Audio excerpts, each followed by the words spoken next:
Okay, the time is now 4 o'clock. We'll call the meeting to order. Approval of the agenda. Do I have a motion? I move we approve the agenda. I second. I have a motion and a second. All in favor say aye. Aye.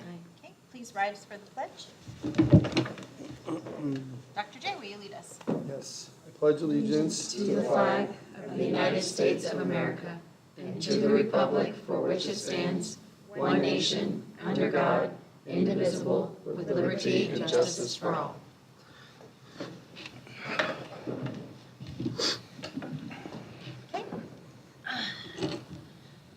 So as we were chatting, we'll start with the SWOT analysis. So for the new board members, being the retreat, this is kind of an informal type meeting, so a lot of discussion, a lot of time for questions. We'll keep the meeting to about 2 hours, just so everybody kind of has a timeline. We'll start with the SWOT analysis. The SWOT analysis is a strength, weakness, opportunity, and threats. So basically, it's just a time for brainstorming. Everybody's got a Sharpie. So there's white paper behind you on the wall. And so we just ask that all the board members go and write down, what do you think the strengths are in our district? What do you think the weaknesses are, same with opportunities and threats?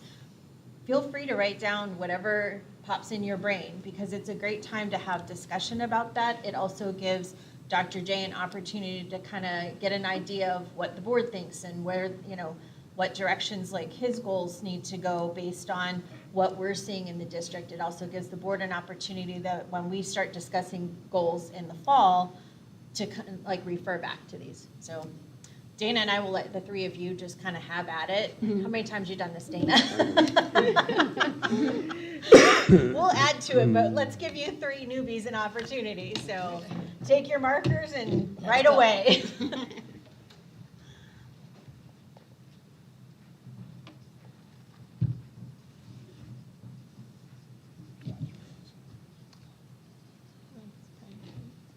No. Yeah, I just want a copy of it for my computer.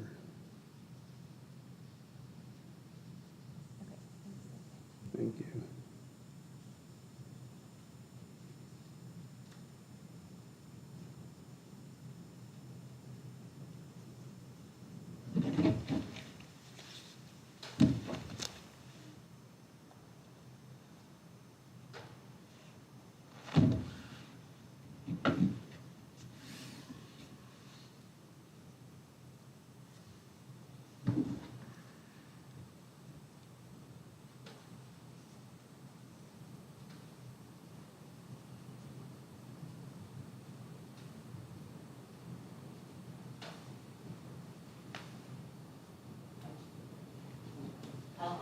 You were on spot here. Can we just put a star next to one? Yes. Yes. That's instead of writing it all over. Sure. Yep. Right, ditto or something. Yeah.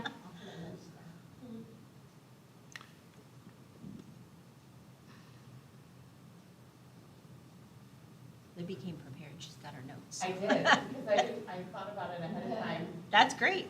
I know your mind is like Your running. curve wrecker. Would you say a curve wrecker?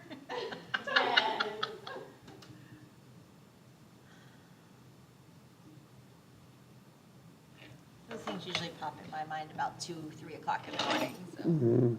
do you keep a notepad by your bed? My phone. Yeah. my Doesn't phone. that wake up Tamara? Yeah. But yeah, lots of ideas pop in for sure. Things happen at 2 in the morning for me.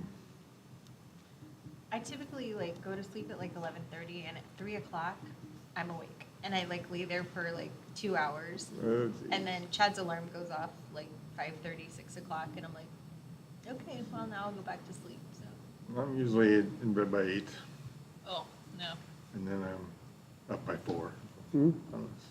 I would never see my husband if I went to bed at 8.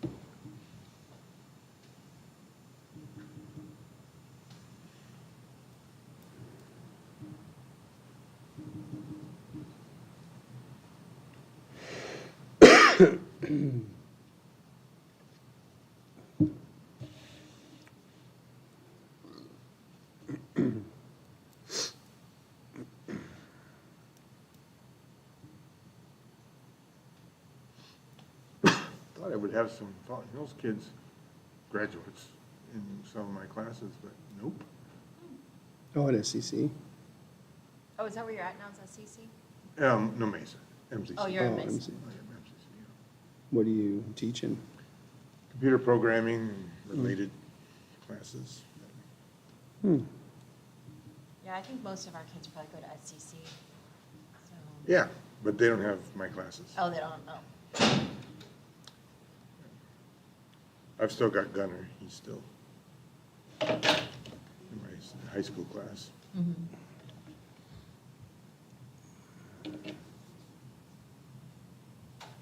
I just thought for this, that we would refer to this. Okay.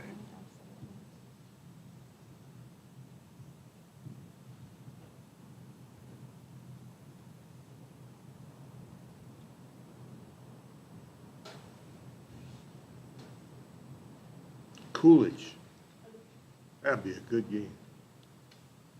Is it set? No, Oh. hopefully we're not on the same, we're number one, they're number two. Hmm. Yeah, he's done a good job down there, the coach. Mm-hmm. He was there years ago.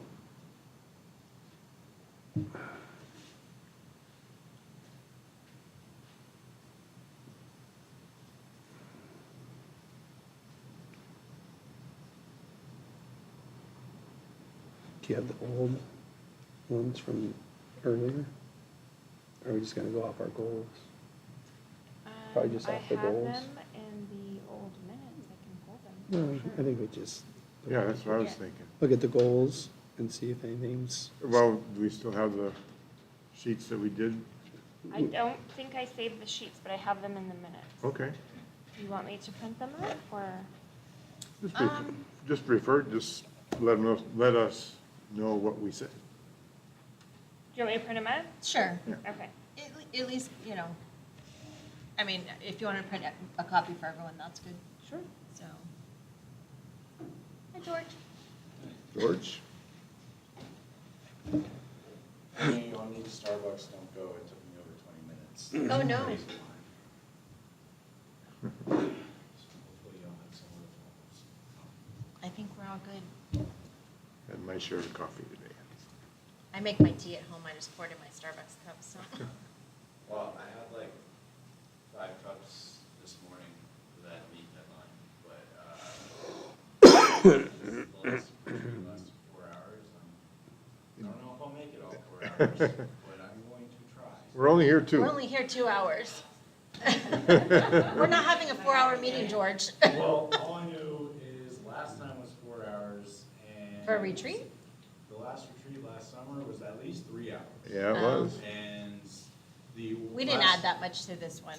Yeah, well, the last work study was supposed to be 2 hours. Yeah, I The know. last 2 topics were each over 30 minutes each, so I'm like, cool, we're gonna be done in an hour and a half, I'm like, right at 2 hours. Okay, 2 hours, 5 minutes, I won't complain. But it's like, The one in the summer will probably be longer, the retreat, but this retreat, I just kind of wanted to get everybody going and give them a feel of, well, I figured because it's Open. the first retreat, especially for those 3, it might be a big one, I didn't know, but I'm very happy. I like to start out small and kind of let people get their feet wet. In the early days at the college, they were 2 days, Yeah. 8 hours a day. Didn't you guys used to go away somewhere? Here? I thought you. Oh, I thought you and Melanie and well, I Helen- took them up to Bison Ranch. Okay, yeah, It didn't cost us anything. right. Yeah, that was the year before I got on the board. Yeah. I'm going up. Yeah, that's right. Forgot about that. Right below my suite is the meeting room. Oh, nice. But I was working up there at the time, so it was Who else was on? It was you were on the board then? not, I was. Melanie, Helen, was Pat? Pat must have been on the board, right? Dr. Wright was on it. Yeah, well, yeah. Yeah, right. Maybe, Was it Pat? Was Pat Green, maybe? I think it might have been. So, all right, let's go right a little bit, Dana, and then. Oh, we get to do it now.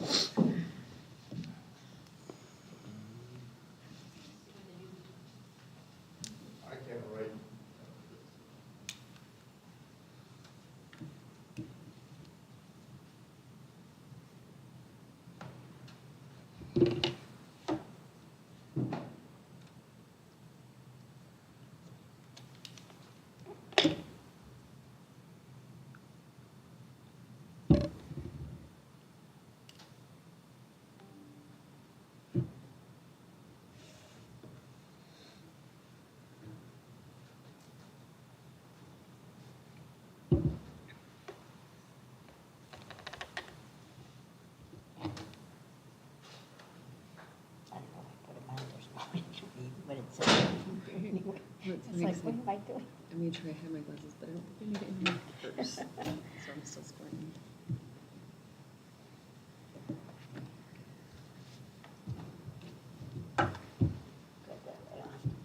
So these are the minutes from Oh. our summer retreat with Oh. the SWAT Perfect. that they did. Thank you. Thanks.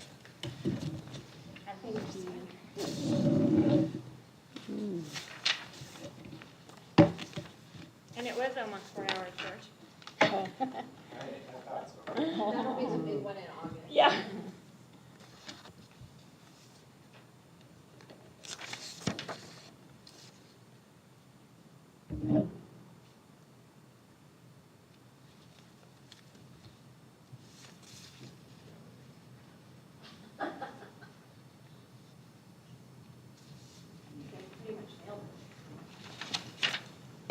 You must have listened during those board meetings.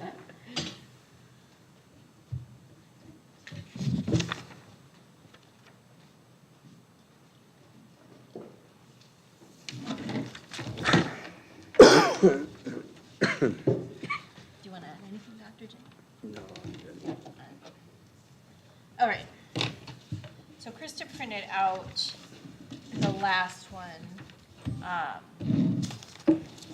So in the notes on page 2 and into page 3 are the things that were written by the last board. So we'll start out with the strengths. Do you want me to bring it over, Jill? I'll do it.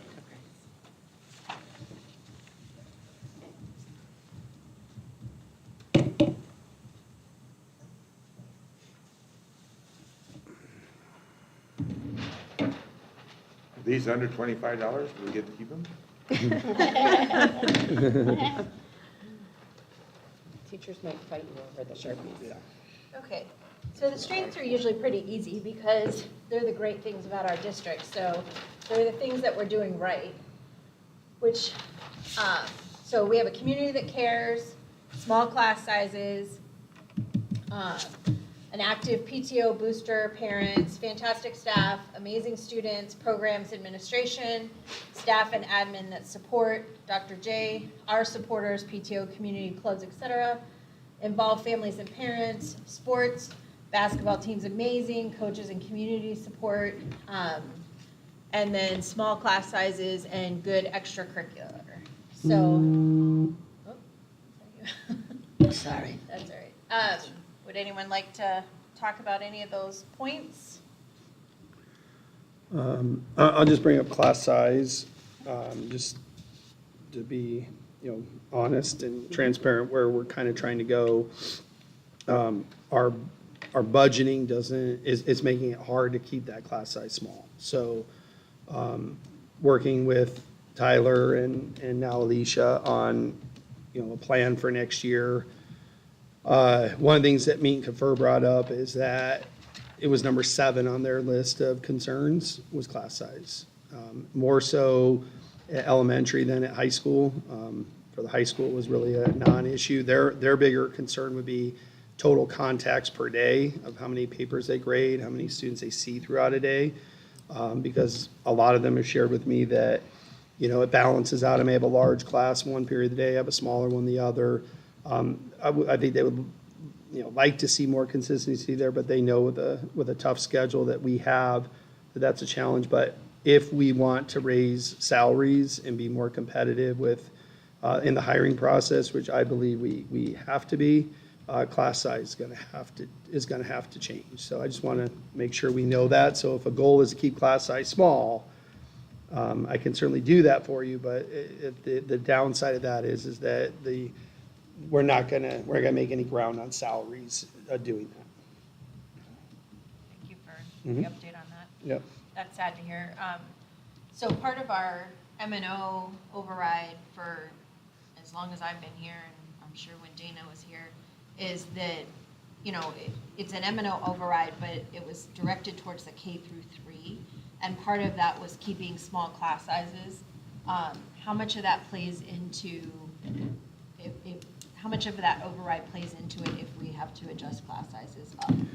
I'd have to get exact numbers, but we're not talking about going from one extreme to the other. We're talking about, so for example, in Scottsdale, kindergarten target is 24. Ours are at 15. So if we raise them by 9, right, we're still considered probably small. I think that's where we would ease into it, not a drastic shift overnight. Teachers have, on average 17 in K3 right now. I think we're looking at maybe, going in the next year, 22, 23, still being under what I would consider small class size. So some of the larger districts will go as high as 27, 28. I know some 4th, 5th grades are in the 30s in other districts. So I think we're talking easing into it and being mindful of if, the override was voted on for that purpose, that we respect it, but also what is the window we have to work with and make sure we do that. Well, and, yeah, it addresses small class sizes. There's no number attached to it. It also addresses full-day kindergarten, that it pays for our full-day kindergarten. And that helps. Right, because without that, we would not be able to have full-day kindergarten. And how many, do we have 6 years left on our M&O? So, yeah, so that just passed, not this past election, the election before. So, yeah, we have But 6 years. the Funding is for fifth and 5. fifth, The Phases 6th and down. 7th. they decline by a third each year. Right. Right. Yep. So usually after 5 years, you go back out for it. So it's like every 5 years, you're technically asking for that renewal. Yep. So we renewed it in 2021, yes, in 2021. So basically 2026, it'll need to go back out for renewal Or sooner. or sooner, yeah. You can re-up anytime. Absolutely. And then from the time that it's another 5 years and then 2. Right. It's just, you always want to make sure, like some years, depending on when the election cycle fell, because obviously that's strategic, that if you do it during like a presidential year, school elections don't always tend to pass. You want to make sure you do it and kind of leave yourself some leeway that if it doesn't pass, which we've never not, I don't think, it might have not passed one time, but for the most part, that always gets renewed. But you can't count on it. But if you wait too long, then you're gonna hit that deficit where you lose money one year, so. And the increase for our M&O is also around the 750 for the override? No, that's based on ADM. Yeah. Yeah. So do It's you know what it is? 10% above our basic. So we have a $10 million budget roughly. It's 10% of that. Yeah, it's about $1 million. Well, not the total budget, only the Only the M&O budget. M&O. Oh, you're right, sorry. I was speaking capital and No, it's 10% of the M&O budget. Right. Well, and then, it depends on weighted. So, Right, yeah, so probably around that 700,000. okay. From last year, the two that I thought we would add, it allows us to try our size, allows us to try new things that districts with larger numbers can't pull off because it's a bureaucracy we're not as much. Right. And I actually wrote that on the opportunity, so Did you? I moved it from strength to opportunity, I guess. It's both, actually, and Yeah. it also allows us to bring about change faster, which is similar. So. I wrote that on opportunities too. I stole a line from Kane where he said, "We do things the Fountain Hills way." I was like, absolutely. That's right. And I do like that you mentioned, because I think it's important for people to remember that even if we do have to grow class sizes, that wasn't a concern for the staff. So even though it's something that we could promote as a positive, that we have small class sizes, we'll still be able to use that as a promotion thing, and we're not going to be hurting the staff if we have to grow those. Yeah, I mean, I'm sure you'll have a few people concerned, but, any change is that'll occur, but, overall, it's something that will need to be addressed, and, we obviously listen. If that was a huge priority for them, then we wouldn't be talking about it right now. Yeah. But at the same time, we have to look at the opportunities that are presented and move in the right direction, because the pay is something we hear a lot about. And the other side of it too is that I'm not seeing any huge enrollment shifts because of small class size. It's been Yeah. this way for a decade, right, or longer, and we're always talking about declining enrollment. So obviously, small class size does not move the needle a lot when it comes to new enrollments. Yeah. And we're still talking, the class sizes are still small. Right, Yes, In right now. comparison to other areas, we're still in really good shape. yeah. It's, Yeah. yes, it's, Tyler's looking at it going, this is way too small, is his take. But, you know, like I said, we don't do things exactly the way everyone else does. But we are seeing more and more salaries increasing at all of our competitive districts, and the pool of applicants shrinking. So it is going to be tough when we go into hiring season this year, so. And another thing that I go back to discussions with faculty is the inconsistency in class sizes throughout the day. Yes, And it's hard when we want to try and offer these specialty classes, but they're low enrolled, so one teacher's got, 30 kids and the person in the next room's got 5. That just makes it kind of unfair, and everybody knows that. But the discussions we've had, do you want to offer specialty classes then? What's the minimum enrollment, Can you set a maximum enrollment as well? Like if maybe say, these specialty classes are only open to this many students? Well, it's usually the other way That's around. the other way. Okay, That's like the there small has to ones, be. right? We have a minimum of 10 students, a minimum of 20 students, depends on the class. and scheduling. Yeah, I mean, calculus, if we have 3, we're going to do it, because we don't want a kid to have to leave our district because they can't get the math they want. But if we come up with a new elective and it doesn't get any traction, then we just don't offer it on the schedule. So during registration, we see what interest we have, and then we go from there. I do believe, though, with the new high school schedule that we're working on and getting ready to present to you, I'm feeling very optimistic that that problem's gonna be solved with this. One of the, I guess, leaders in this type of scheduling across the nation is meeting with our high school and myself Thursday this week to review some of the work he's done at other school districts to solve this problem. Less preps for teachers, more choices for students. How do you do that? And I think we're on to something that will be pretty cool. And we had discussions about this over the years when it comes to dual enrollment, concurrent enrollment, those things. We're seeing in my classes, the discussion of high school students, because all mine are online with me. They're in a classroom somewhere at their high school. They have to be there. Right. And that took care of a lot of those specialty class issues, which were low enrolled. And then the school district paid their tuition because it was a money saver for them, obviously. Right. So I hope we still have that box. We do. We're definitely, I just got to reconnect with the president over at Scottsdale Community College. Where we left it was, he was going to look into what he could offer us as far as faculty or virtual courses. And each college Right. has its own thing, Correct. right? And I'm at Mesa because that's their thing, right?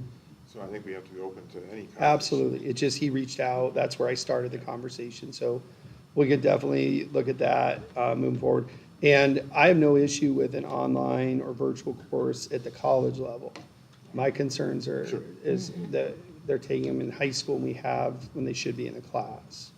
So like I said, when we get ready to present the schedule, just a little bit I've seen, it's going to open up a lot of new electives and things that teachers are passionate about, which I think also helps retention when I get to teach something I love and I'm passionate about.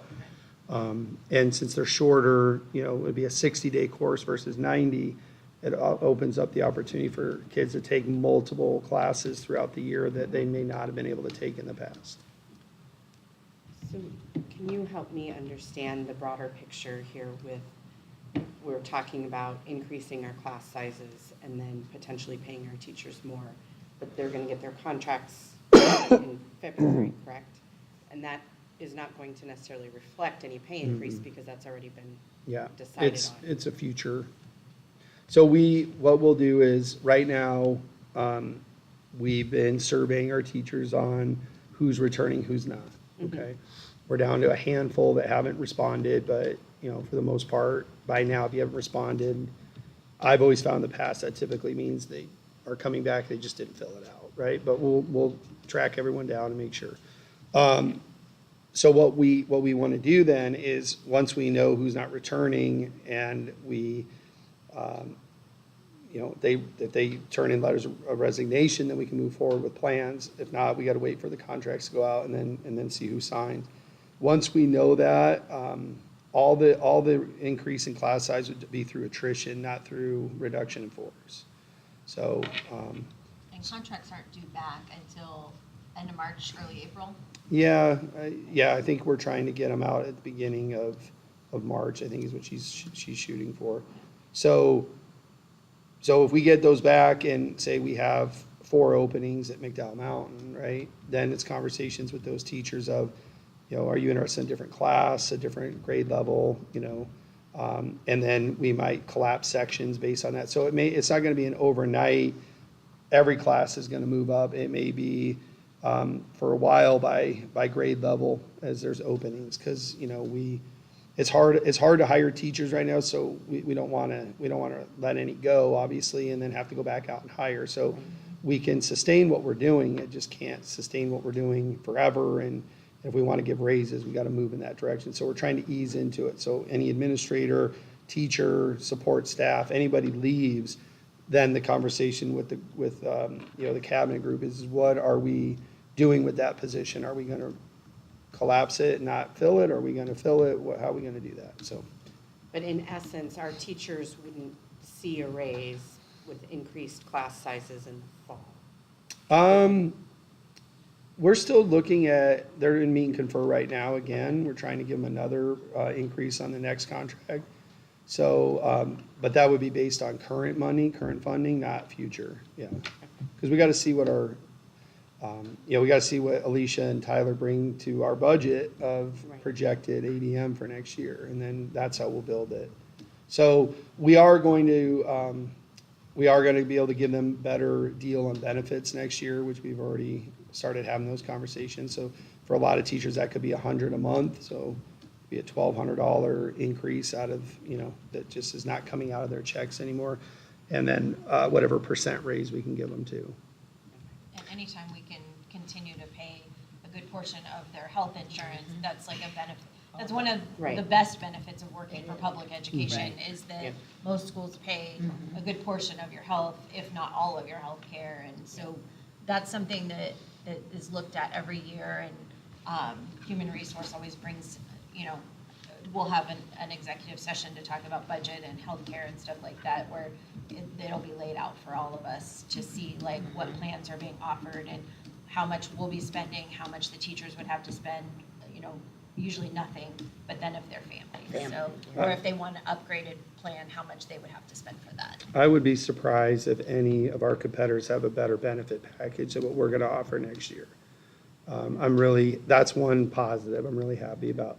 The other thing on the salaries is, I believe that we can put something in the salary, or sorry, in the contract that says, you know, if additional funding becomes available, that we can, you know, like we did this last year, give them a raise during the year as well. So we'll work with, you know, Dave and Tyler on, can we put in a clause that says, you know, based on, you know, when contracts go out, we reevaluate our staffing and more money becomes available, can we then distribute that later in the year? So I think we can, but I double check everything. So that might be a way that they might feel that, much like they did this year when they got their raise around December. Okay. I guess they want to talk about increasing class sizes on them and Yeah. no benefit to Yeah. pay, so. And keep in mind that the legislature can go the other way too. Yeah. And they have in the past. That may not happen until May or June Correct. or July. Right. So putting in the contract, barring any legislative Unforeseen, action right.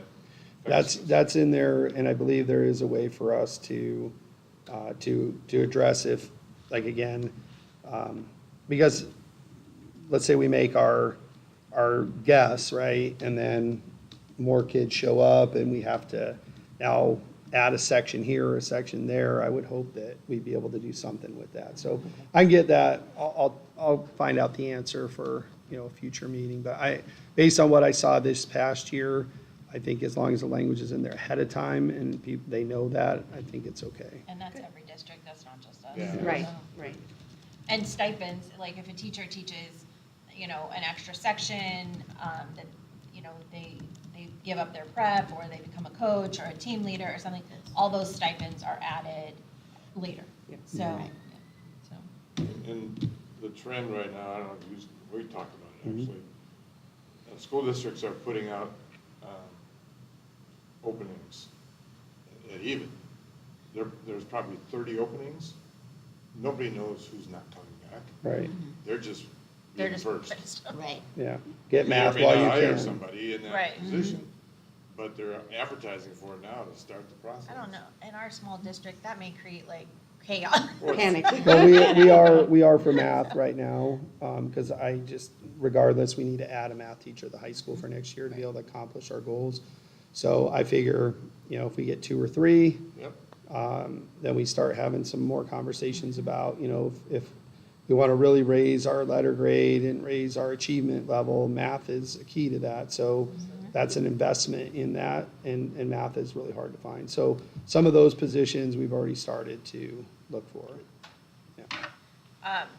Off of the minutes that should be added to this, one of the strengths that our district has is the Golden Eagle mentors. I know we talked about clubs, but I like to point them out specifically because that's something very unique to us. Not all school districts have mentors. And then that we have STEM K through 4, which is another great opportunity, and that we keep trying to grow. K-5 next year. K-5 next year. So there you go. So That's great. anybody else have a comment regarding the strengths? Do we know how many mentors from Golden Eagle we have currently? Not right now, not a lot. We lost so many during COVID, and they just haven't come back, and Golden Eagle's having a hard time getting them to re-sign up. So if someone wants to be a mentor, they should go to Golden Eagle? They have to go through Yes. Golden Eagle because Okay. they go through like a background check and everything and become vetted. So Okay. yeah, the Golden Eagle would love to take on more mentors, but they just don't have anybody right now, so. I don't like to usually interrupt, but, excuse me, I'm working on a story with Golden Eagle Mentors right now. It's not gonna be this Wednesday, hopefully the next Wednesday. I can tell you, pre-COVID, they had 98, currently they have 28. Wow. Wow. Okay. Good that you're here, George, and right away, that's good.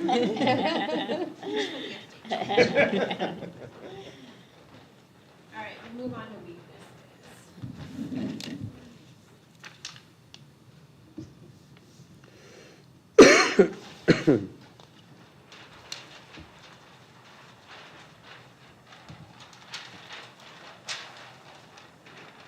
Just thought y'all were gonna write a lot, so there's 2 sheets on each one. Oh, no, I did I it so know. it wouldn't bleed through. Oh, okay. Yeah. Oh. I didn't want to have Sharpie marks all over that. Good idea.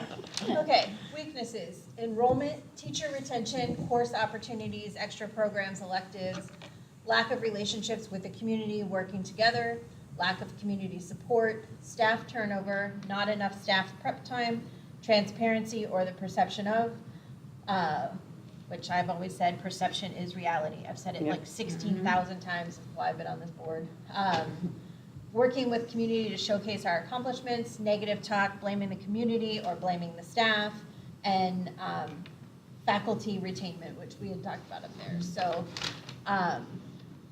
I'll start, because transparency or my perception is reality. I've dealt with that since I was on PTO, and if this is where I hate social media, because if somebody says it, it's obviously true. And so for years, I worked, trying to negate that, but it's a losing battle, because when you finally think you've got one post under control, somebody starts another one, and I hate that.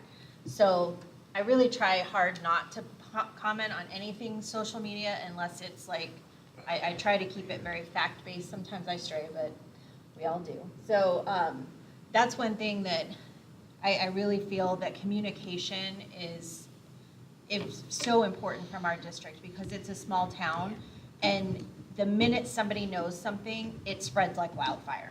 And unfortunately, it's a bad game of telephone, that it starts over here, it becomes something different, and by the time you're done, the whole school's burnt down, and nobody has, no teachers are coming back. So, so that's one thing that I really encourage is communication, especially from Dr. J, that things that go out should come from him.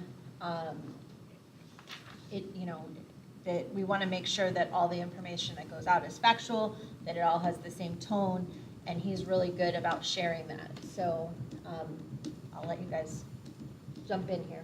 So, Did you want to read them? do what?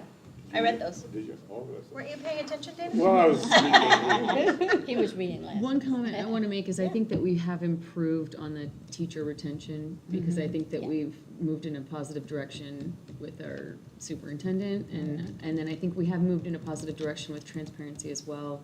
And I put on opportunities, marketing, and community outreach, because I think that we do have some improvement to make there, but I think we're sitting in a good spot because we've made improvement, and so if we just keep up that projection and that atmosphere with the community where they feel like we're reaching out with the information instead of just expecting them to go and find stuff, I think that would be good. I think that's the hardest thing, is that we're so used to, when we share information, it's shared amongst our school community, but there's a whole community around Yeah. us that it's really important that they have the correct facts too. Yeah. Your letter about the football field got shared on social media, not by me, by other parents. And so it's really important that those factual things get put out, because the community needs to know that too. For years, I've despised don't go to FHUSD, it's terrible. And it's like, how do you know that? Well, I heard from my neighbor who had 6 kids who lived in a different house 3 miles away, and it's Yeah. like, so you're right, like sharing that information is really important with the community. I think every single positive thing that you even talked to us about at a board meeting, just to somehow put it in there, not just by George.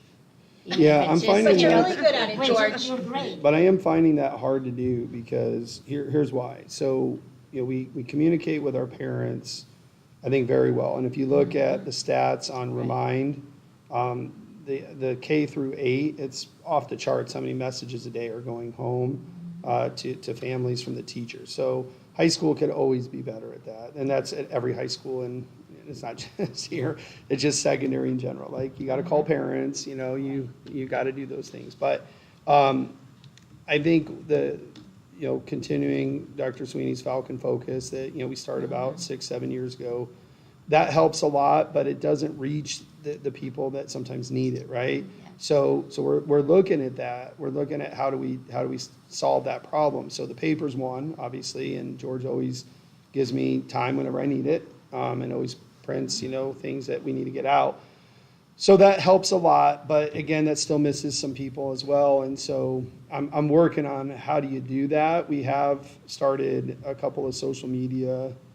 So we do have a Twitter page now, but again, not a lot of people on it, but it's there. Frank has an Instagram page, which has more than our Twitter page. But, we are trying to get some of those positives out. On the marketing side, the sign going up on Shea soon will be really cool. I think that's a huge marketing opportunity for us. And we'll be bringing to you soon 3 quotes to get that done. But it's the design's cool. It's going to be really nice. Niche has helped a lot. We had a community member recently texted me that they got an advertisement from the district and they wanted me to see it, which was good. So it's working. It's doing its part. So I think the opportunity would be is how do we get to the population of the town that isn't getting parent communication. The That's exactly. demographics are a weakness. Mm-hmm. Just doing simple math, less than 5% of our households have students in our schools. That means 95% of the houses you see have no students in our schools. They're not getting the Falcon Focus. Right. And that's a tough one, and it's getting worse instead of better.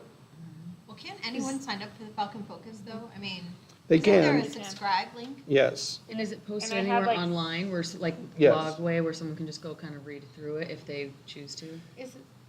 Does Kiwanis and Rotary send out newsletters?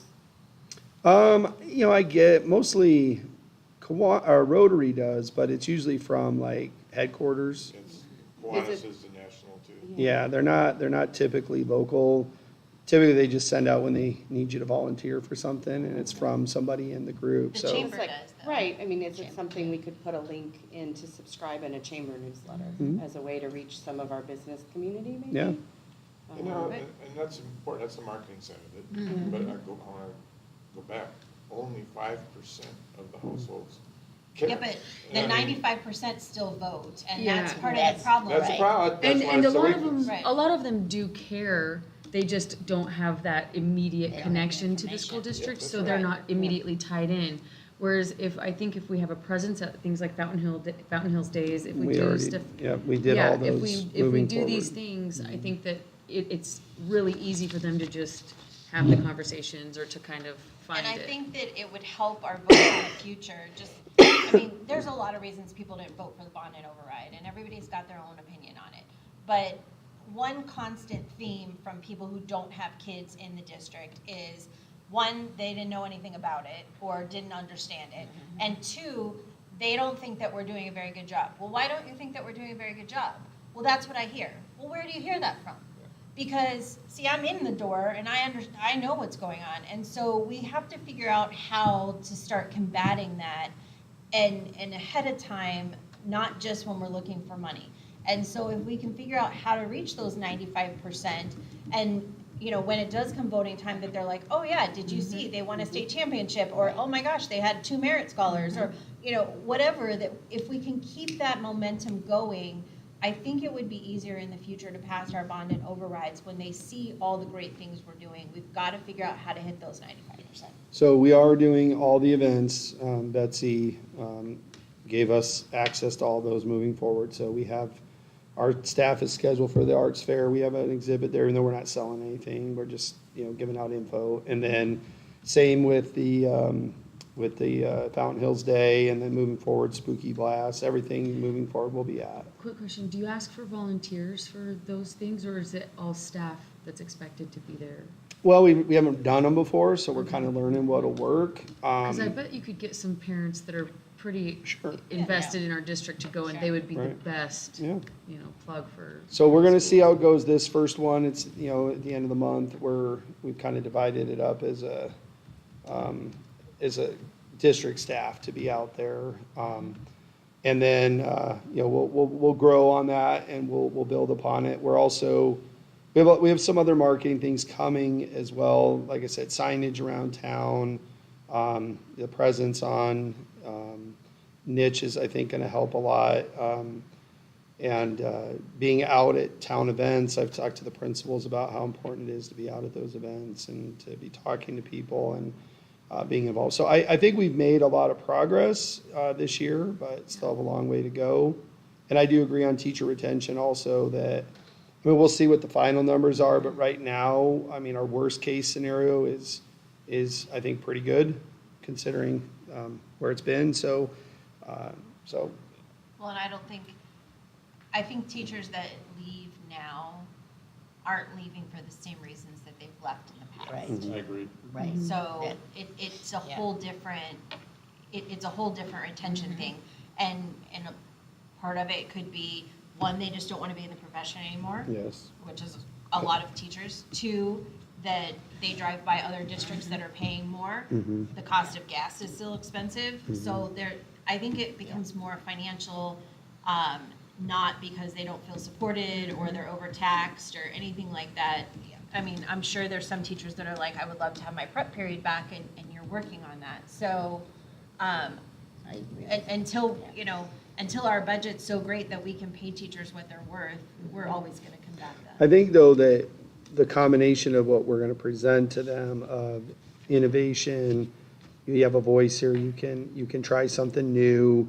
We're gonna build time into all the schedules so they aren't feeling as overwhelmed. The benefit package, it's better. We're hoping to get to a point where when you add it all up, the dollar amount, it may be higher, but it also comes with a lot a lot less of those perks that we're trying to say to people. You're not going to have a class size of this somewhere else, or you're not, if you want to present a new class, that's going to be a real challenge to get through. It's not going to happen so quickly. So, yeah, so those are all positives. And again, if what we're doing with consolidation works and the enrollment does go up, then you start kind of riding that momentum of, then you can bring in more people to do more specified jobs to increase the experience. I think one of the things, you've been talking to the realtors to Yeah. advertise our school district, that some brochure or something would go out whenever people are looking.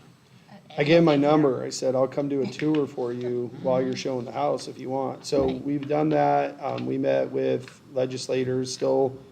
We started kind of bigger, like state level, and now we just talked about scheduling our town council. Well, I've met with some, but all of them moving forward. We've met with realtors. We've met with all of our service groups. We've met with faith leaders today, which was a good starting point with them. We had about, seven? Seven show up. And so that was really good to meet with them. They took back, mentoring to their congregations of this I know there's opportunity. the new pastor at the Lutheran Church has been coming to meetings just to find out if they need mentors, because he said he has a lot of people there that are interested. So Yeah. it's just a matter of getting it all rolling again. Yeah, we've shared all that out. So, and then obviously, I meet with the chamber as part of their board all the time, get initiatives out that way. So we've kind of hit everything, at least started to. Now it's just continuing to build the relationships over time. And I really appreciate that you're doing that, because those relationships were severed, and I appreciate that you're bringing That it back. is needed. So. Okay, so we pretty much have talked about all these. And then there was one about like extra programs and electives, and I think that you're addressing that as well. Coming, for sure.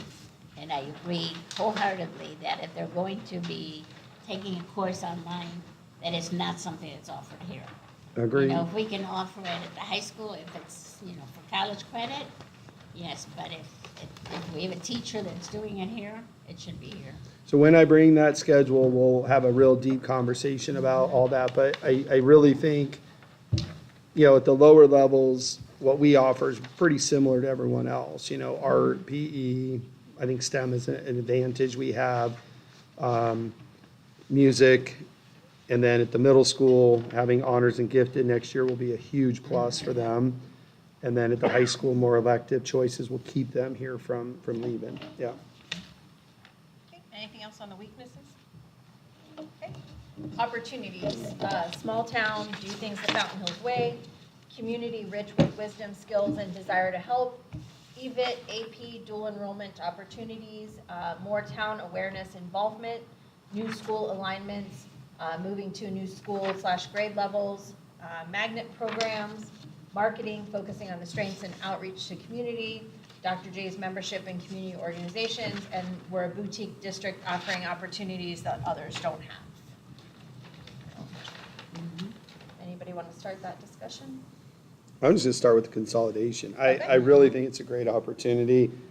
I met with Orcutt Winslow last Thursday, and I was just smiling all day long, thinking about what they shared with us, the themes, the learning hubs, the more move to a 21st century classroom where you walk in and you're immersed in what you're learning versus, just walls with desks.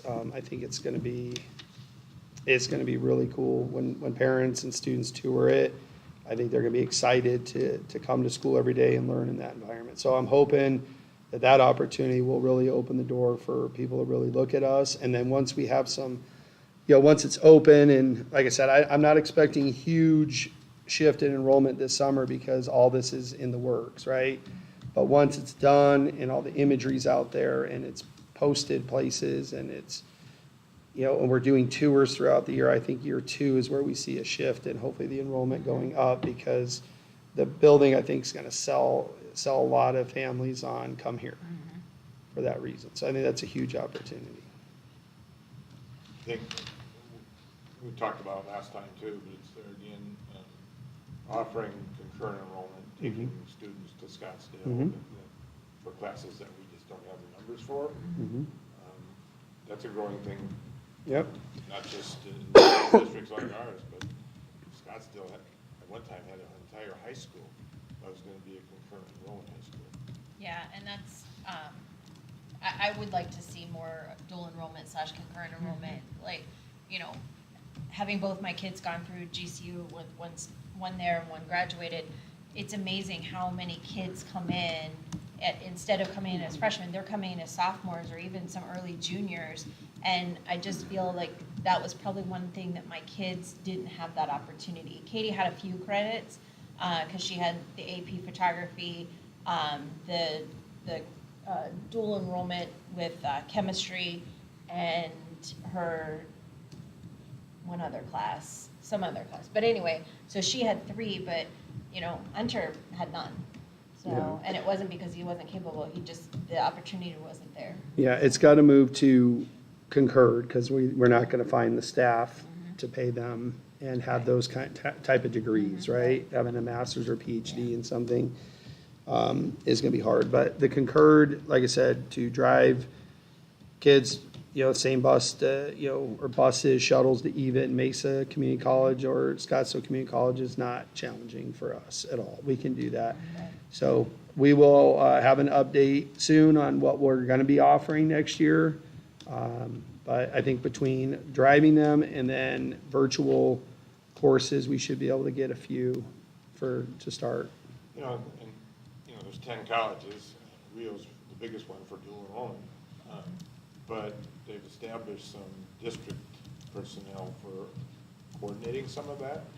Yeah. So if you'd like to have somebody come up and talk to you, Yeah. go talk to them, I'll put that together. Thank you. Yeah, when I was at Red Mountain, they had an MCC counselor on site, full-time for just that school. All the Mesa high schools have Yeah. an advisor, even, this is first year, second year even, Yeah. has had one. I was just surprised they a full-time Yeah.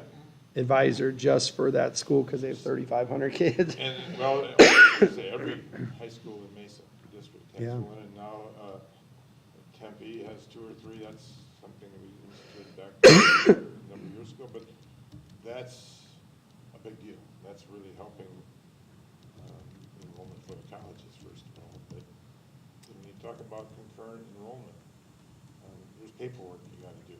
Right. But it can be on-site or in some rare cases, online. But I just think we can cover a lot of weaknesses by using something like that. Yeah, no, And paying tuition, I mean, tuition's going up $17 a credit this next year, but still less than $100. I think a lot of parents would even pay it. I know with my kids, I would have paid it. You know, it would be great if we, you know, if there was a pot of money that for kids who couldn't pay it, but for those parents that want to, they could pay it. But I just see at the college level how many kids are coming in, and that's, you know, I have touted that my kids had a great education here, but that's one thing that was lacking for them. I offer with my class 15 credits over 2 years. Just in my enrollment. But I gotta tell you, concurrent enrollment is a moneymaker for us in terms of, you know, it's not an expense. Right. So, if you do pay for one, you gotta pay for them all. Right? Yeah. So, it's not an expense. We actually save money because we don't have to pay that teacher. Especially the qualifications that the teacher has to have in order to teach at that level. Yeah, and I think there's a lot of kids that would take it. I mean, you know, we've got kids that take the AP classes. I think the honors and gifted will really, you know, open that up. So I would like to see. But it'd be nice to have other opportunities, not just AP. You Right. know, so that would really help Yeah. the Yeah, regular because- population, not just have to worry about Well, testing. especially because high enough to do in AP there. is mostly math. I mean, we have AP English. Socials, we have them all. Oh, We do. even science? Yeah, Okay. yeah. So, is science every other year, or is it every year? Most years, we have environmental, biology, chemistry, and physics. Okay. Yeah. So- Yeah, we do well in the AP world. We can, It definitely is the connection to the community colleges. So I did ask Chris Alexander earlier in the year, and I know he brought back a bunch of classes that we could possibly do. And I've asked him to narrow that search a little bit. And I know we've done some surveying of the high school kids to see what interest they have.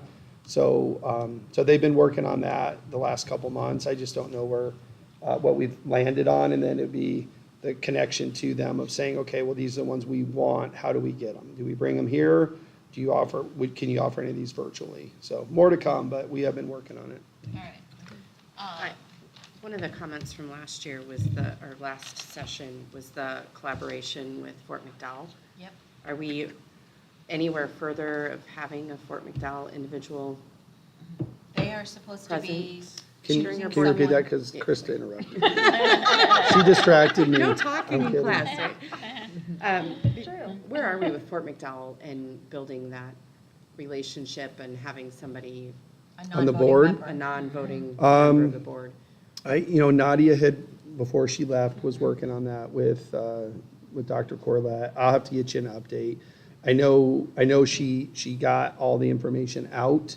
I don't know what the interest level has been, but it is something that I just know that once we decided on a board how that process looked, I did share it with Vicki.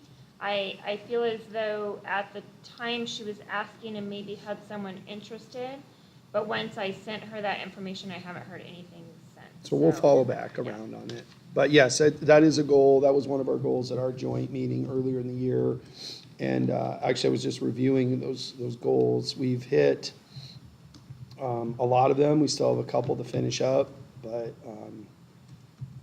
definitely, I feel like we've definitely moved in the right direction. And I just recently had a call with Paul Russell, just out of the blue, like, hey, how are things going? What can we do?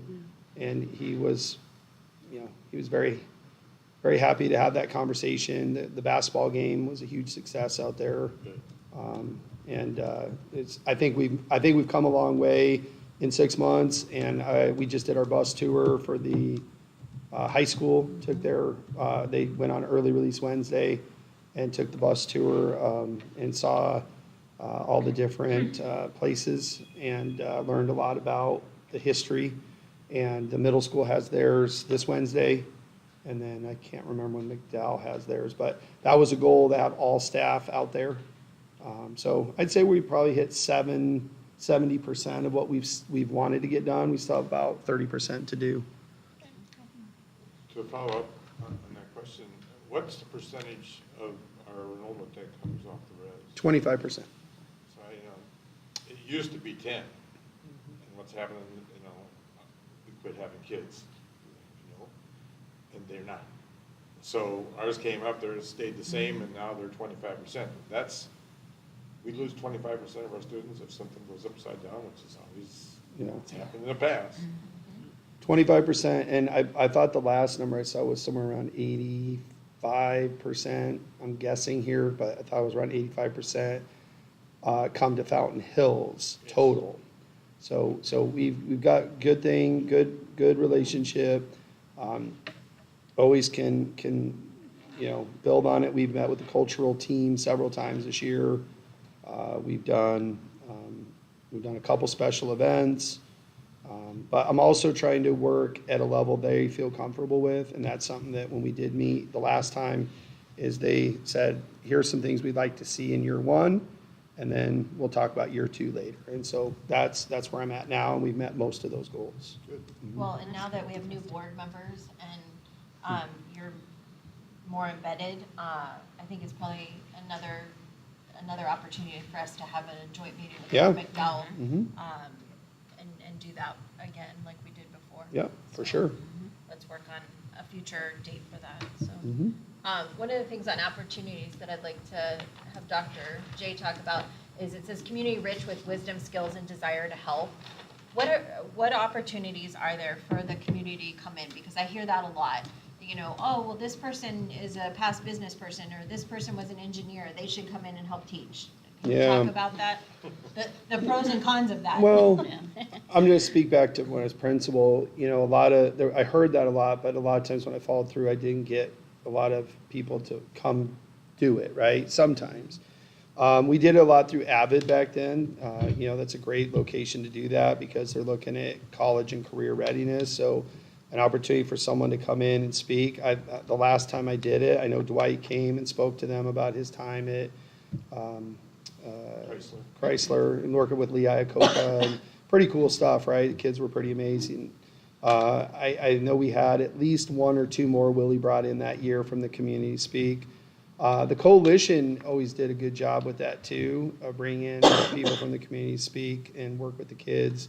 But I would say that a lot of times it might sound good, but getting it accomplished is a little harder. So, I mean, we're open to, like, JA's one right now we're working on all year. With, you know, we have the Conti family very involved in JA. We've had a strong presence with it in the past, but getting that off the ground, we're still working on it, but we've made some progress with high school economics class to get that going. So it's definitely an opportunity we can explore further, but we just haven't in the past been able to really lock down, because I think sometimes time is hard, and sometimes teachers fitting in their schedule is hard too. But having them come in as a Golden Eagle mentor Is would an be easy an way. ideal, That's right? easy. So Easy way. directing our community members that want to participate Right. there. Yeah. Because then it's one child that they work with, usually once or twice a week, for the duration of the school year. And a lot of, even the snowbirds, you know, a lot of them come back in October, November, and are here till May, and so they may miss the first couple months with that child, but then when they come back, they'll work with them the whole time that they're here, and that works out fine too. It gives the child an opportunity to kind of get settled at school, and they go for a couple months, and then gives the teacher time to assess. So just because they're a snowbird, they shouldn't feel discouraged, like if they're only part-time. They should still feel free to join Golden Eagle to do that. Yeah, and I would say that I've never had somebody adamantly want to do something, we didn't get it done for them. I think a lot of time, it's kind of like similar to, let's have a vaping awareness night with parents, right? We talk about it, and we're gonna have this night, and then nobody shows up, right? And so you go back to the drawing board and try again and try again. I will say probably the most success I've had with that is the Veteran Heritage Project. They've been the best as far as follow through, like, hey, we want to come in, we want to do this. And they've done a great job. And that's still going today, which we started back in about 2017. So military, we have a good relationship with the military, comes in a lot to recruit and have a presence on campus. So I think that's an easy one. But no, I would say, if anyone's looking for that, send them my way. I'm working with a group on biotech right now. We have, I've met with Michael twice, Gant, including today. And we have a team we're putting together with Dr. Sweeney's on, going to be a part of that, of trying to, you know, launch it the right way, not rush it. So it may not be for next year, it may be the following year when we get it off the ground, but looking at partnerships with ASU and different people in town that are maybe committed to having a bioscience program that can feed different businesses. So a lot of it is just, you know, not taking on too much, but also, you know, finding what works. I think bioscience is a really good option for us here. So the mentorship might be able to bridge that gap a little bit more if we do bring that on for seniors next year, where they have to do an internship for their graduation. George, that's not official yet, so let's not put that in the paper yet. That's off, yeah. It's coming, but 90% of parents surveyed want an internship, 90. And we all know in data, 90% is pretty solid. So what we're thinking is that a job fair through the Chamber of Commerce that would be in here. Seniors would be able to come up for the day and visit with different booths of people who are interested. I know a couple realtors have already said they would love to get some people in. Try something out that maybe you have an interest in and see if you like it. And then you can do an internship here locally, serve your community, also get a credit for it. And then maybe you check that off the list. It's not for me, or maybe it is for me. So maybe once we get that going, those relationships might work more into, why don't your business come and speak to our economics class or to our 8th graders or something like that. So that might be a way to get there. So I wrote that because I think that I went to one of the chamber networking breakfasts a while ago, and I was blown away by all the different people and their experiences, their skill and their accomplishments, and it immediately got me thinking about ways, because a lot of them are retired or they're living out here with time to give, and that's something that it is hard to ask people for time. But it got me thinking about clubs, because I was someone that I took advantage of a lot of different clubs at my school, and we had a huge selection of opportunities there.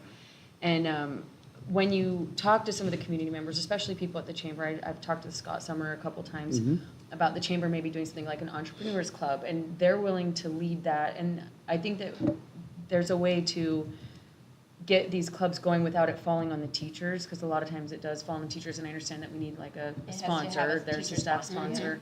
But if it's not an additional whole thing for them to lead, and they just could be there grading papers or working on a lesson plan, and someone else is there like a chamber member leading an entrepreneurs club, or I talked to Brent Kirkshank about a journalism club. I think that those are not just opportunities for the community to be involved, but they're opportunities for the students, and they're also an opportunity to reach out to the community. Yeah, and I'll give you an example. We do that now with Kiwanis, right, with Key Club. That is the same exact thing. Teacher's a sponsor, but really, Kiwanis does a lot of the help with that. Rotary has Interact, which is another thing that, I'm working with Isabella on trying to launch at the sites. So yeah, I think those are all great things for our kids. The more community involvement, the better. And like I've always said, the high school, really should be kind of the center heartbeat of the community. And the whole district should be, but the high school especially, with all the ties to clubs and athletics and the whole experience. So like the bonfire we had last week, right? Fire department's there. They're making sure, it's safe and it's done right. That's so great, that they come out, they have fun with the kids, they talk to them. So we can build that. I think through the internship, we'll be able to get there though, further. That's great. Going back to your JC thing, do we send students to Biztown? They do. I told Val Reichler to, we'll pay for it, we want to do 2 trips this year. Okay. I don't know where we're at with it, but I told her just move forward with it, because she used to do it as a teacher. Yeah. Yeah, yep, for sure. They stopped doing that for a few years, right? And Yeah. not just due to COVID. Yeah. But the 5th grade actually had their C4 that they did, and they kind of did their own BizTown Yes. right at school. Yes. So we're trying to bring it back, and the cost of it is very minor. It's a bus and very small fee, and I just think we can pay that as a district, because it's highlighting their education, so, yeah.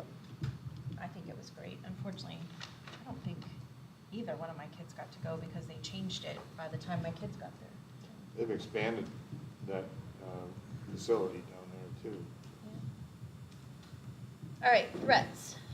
Other districts with challenging curriculum and college prep, enrollment, competition, school letter grades, bad publicity without actual knowledge, lack of working together, lack of funds, declining enrollment, too much movement, exit of teachers, funding grant opportunities, no dedicated staff, and declining enrollment trends. So a lot of these we've kind of already talked about across the other 3. Kane doesn't, I'm going to speak for Kane for a second. He doesn't see other districts with higher curriculum as a threat. It makes us more competitive, right? Right.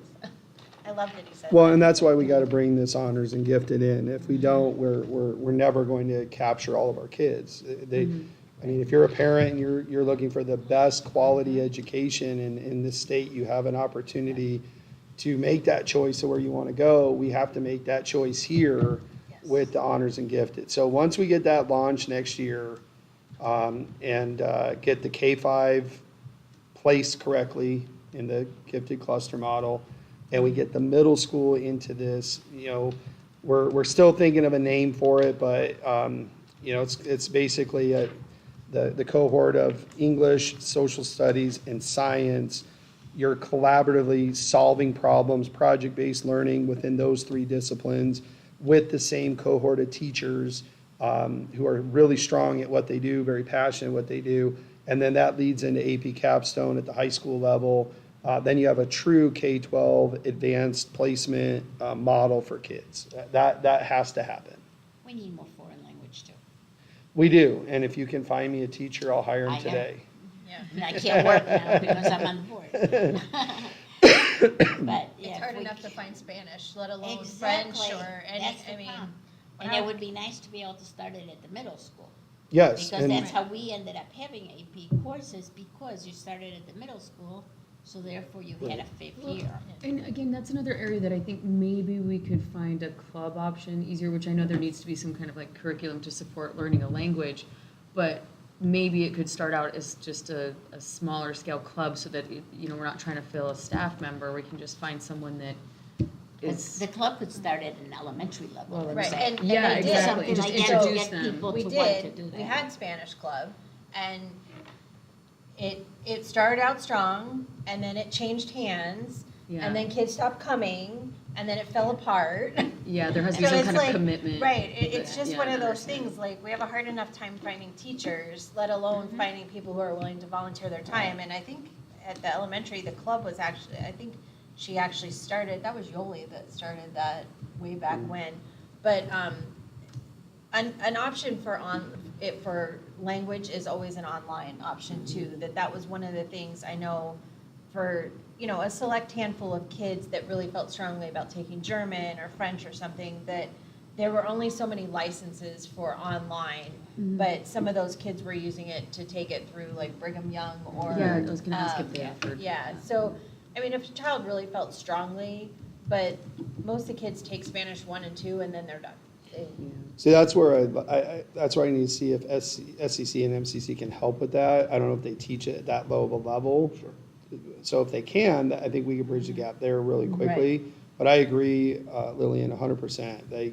That is our biggest weakness on a curriculum side of things, is world languages. And we have to find a way to do that. We had it, just within a couple years ago, we did have AP Spanish, and it was pretty well attended. But when you lose the teacher, you lose the program, right? And it's hard to find someone to come in. So that is a huge one. I think the enrollment, I've shared this a million times, but it's not one thing. It is a million things all coming at you at once, and you just gotta improve in a variety of areas. And I think we're up again, you said, this last, We are, Yeah. yep, 20. yeah, so I mean, for the year, we're up. I mean, that's good. Right. And so as we start having more excitement and more exciting things to offer, and the aesthetic buildings to go with it, I think we'll see that increase, hopefully. What was the other one? Oh, the letter grades. So the letter Yeah. grades, I'll speak to that for a minute. Feel like I know a lot about letter grades over the years. And, the hard part about it is you can't, to flip it overnight is really hard, because a lot of the data is 2 years back, right? So your graduation rate, so next year's letter grade will be already determined, it was determined at the end of last year. So you can't do anything about it now. What it is what it is. So, when that senior class walked out the door, I was doing graduation somewhere else. I don't know where they're at. I know where they're at, but I can't go back and fix that. So that, at the high school level, it's gonna take probably a 2-year block to get where we need to be. And that's what we did last time. The middle school is made some growth, and I think they're, last time I saw, they're about 12 points away from an A. So with some right moves and maybe a little more challenge with some of the the honors and gifted classes, and hiring great teachers this time around, we can get there pretty quick. And then the K3, though they've never had a letter grade, but they will get one now starting next year when we go to K5. So that'll give us another window of benchmarks and data to look at as we go. But with the new high school schedule that I want to propose, one of the things, in speaking with this expert on the trimester program, was you can put in junior year, for example, a kid could take Algebra 2, which is typically junior year math, A in the first term, and then take Algebra 2B in the third term, and that middle term, they could take an ACT prep math class for 3.5 months prior to the test, where all they're doing is working ACT math problems over and over and over again, which is important, not just for the test, but also to refine the skills of problem solving and the math that goes with it, so that when that term ends at the very end of March, testing's a week and a half later, it's really fresh in their minds, that ACT math questions, right? And then you can, so with the schedule, you can do something similar in English and in science. So it's really about the letter grades, is really about understanding how you get where you need to be and how to get those points. And that one of the hardest points to get, but the most rewarding, is growth points. And if you can get those growth points, that's where you can, and the good news is if your scores are low to begin with, getting growth's a little bit easier, right? It's maintaining it. So when we got an A years ago, it was a lot of anxiety, can we keep it? Because we're not getting that growth anymore. We've already here, so it's hard to keep going, right? And so I'm optimistic of where we'll be in a year or two, but I will say that, right now, being 2 schools at a B is not where we want to be at all.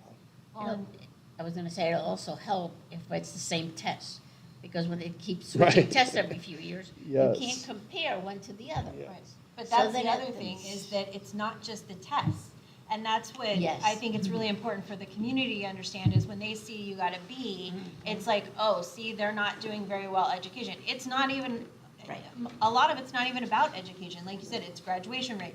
It's how many parents filled out FAFSA. So What is that it? perception, right? Right, That right. perception. And that's what we have to get out, Right. is Yes. how does that letter grade come about? Like, what is the rubric for that letter grade? Because up until being on the board, I had no idea that parents filling out FAFSA had anything to do with our letter grade. Like, I would have never filled out FAFSA. Or the military tests that I had all Right, seniors right. take. ASVAB.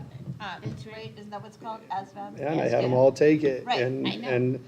and people, should they, I got some questions, but I Right. said, look, in the end, this is good for our school and our Right. community. But the letter grade, but here's what I've always said. The letter grade, no matter how we slice, it's got to be an A. If it's Right. not an A, people are going to have questions about why. Why are we not an A? So we got to get back to that. We do. But at the same time, I have shared out with our coffee parents and, in different one-on-one conversations I have, especially with parents who are touring, is that there's a lot of things that are not in letter grades that probably should be, like discipline and, retention of administrators. And that's where I think the A+ designation is almost a better gauge, because not only do you have to have at least a B letter grade or higher to even qualify, but now you have this independent team of 10 administrators coming in, and they walk every classroom, right? They give out cards to random students. You don't know which students are going to be interviewed, right? Parents come in, faculty comes in, and they check all the things you say you're doing, make sure it's all there. And then if it comes back, you get that award, that designation. I think that's way more thorough than the letter grade system. Kind of like accreditation. It's exactly Right. like accreditation. Yep. So, yeah, so that's, it's just another thing that when you are talking to community members, that the letter grade is, it's important, and it is reflection on us, but it's not just about what we're teaching either, so it's sad that stuff like that makes a difference. Threat-wise, the probability is low, but the possibility exists, and that's the legislature. Right. They're our biggest threat. Yeah. You take 1.6 million away from us between now and the end of the year. Yep. You got to plan for it, Right. because it's possible. Trust me. We'd make it for a little while, but not forever. And so the other one that's on here, funding grant opportunities, I think we've talked about that before, but did you want to address? I think- Yeah, I mean, we, Chris has been working hard filling that gap for us. There's a lot of work and information goes into there. Learning it is a huge curve. Tyler spoke about the possibility of getting somebody in a position full-time to do that. We could look at that moving forward. But I know everything that comes through my email that has anything to do with grants, I have Chris and Krista look at and see if it's something we want to apply for or go for. And we have done a few, for sure. And we'll continue to look at those opportunities. We hired a grant writer a number of years ago, and, at a reasonable rate. Grant writers make a lot of money based on how many dollars they bring in many cases, and we just couldn't keep her. She could have made 5 times, not 5, but 3 times more than we were able to pay her. So we would have to be it might be a virtual job, for us where, they can work remotely and they just meet all the deadlines, get everything done.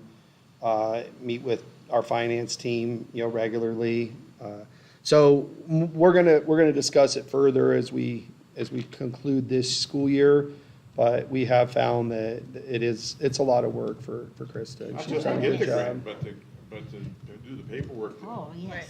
On top of all the other duties she has. So we're very grateful, but we're looking at, is that a long-term solution or not for the future? Didn't Tyler mention that the administrative costs associated with filing? He thinks for the that a grant lot of could it can be covered? paid for, yeah, that's why we're looking at it. But then, again, I think I really believe the only way we get somebody to take a job like that with what we'll be able to pay, we'd have to very much be open to it being a work-from-home job.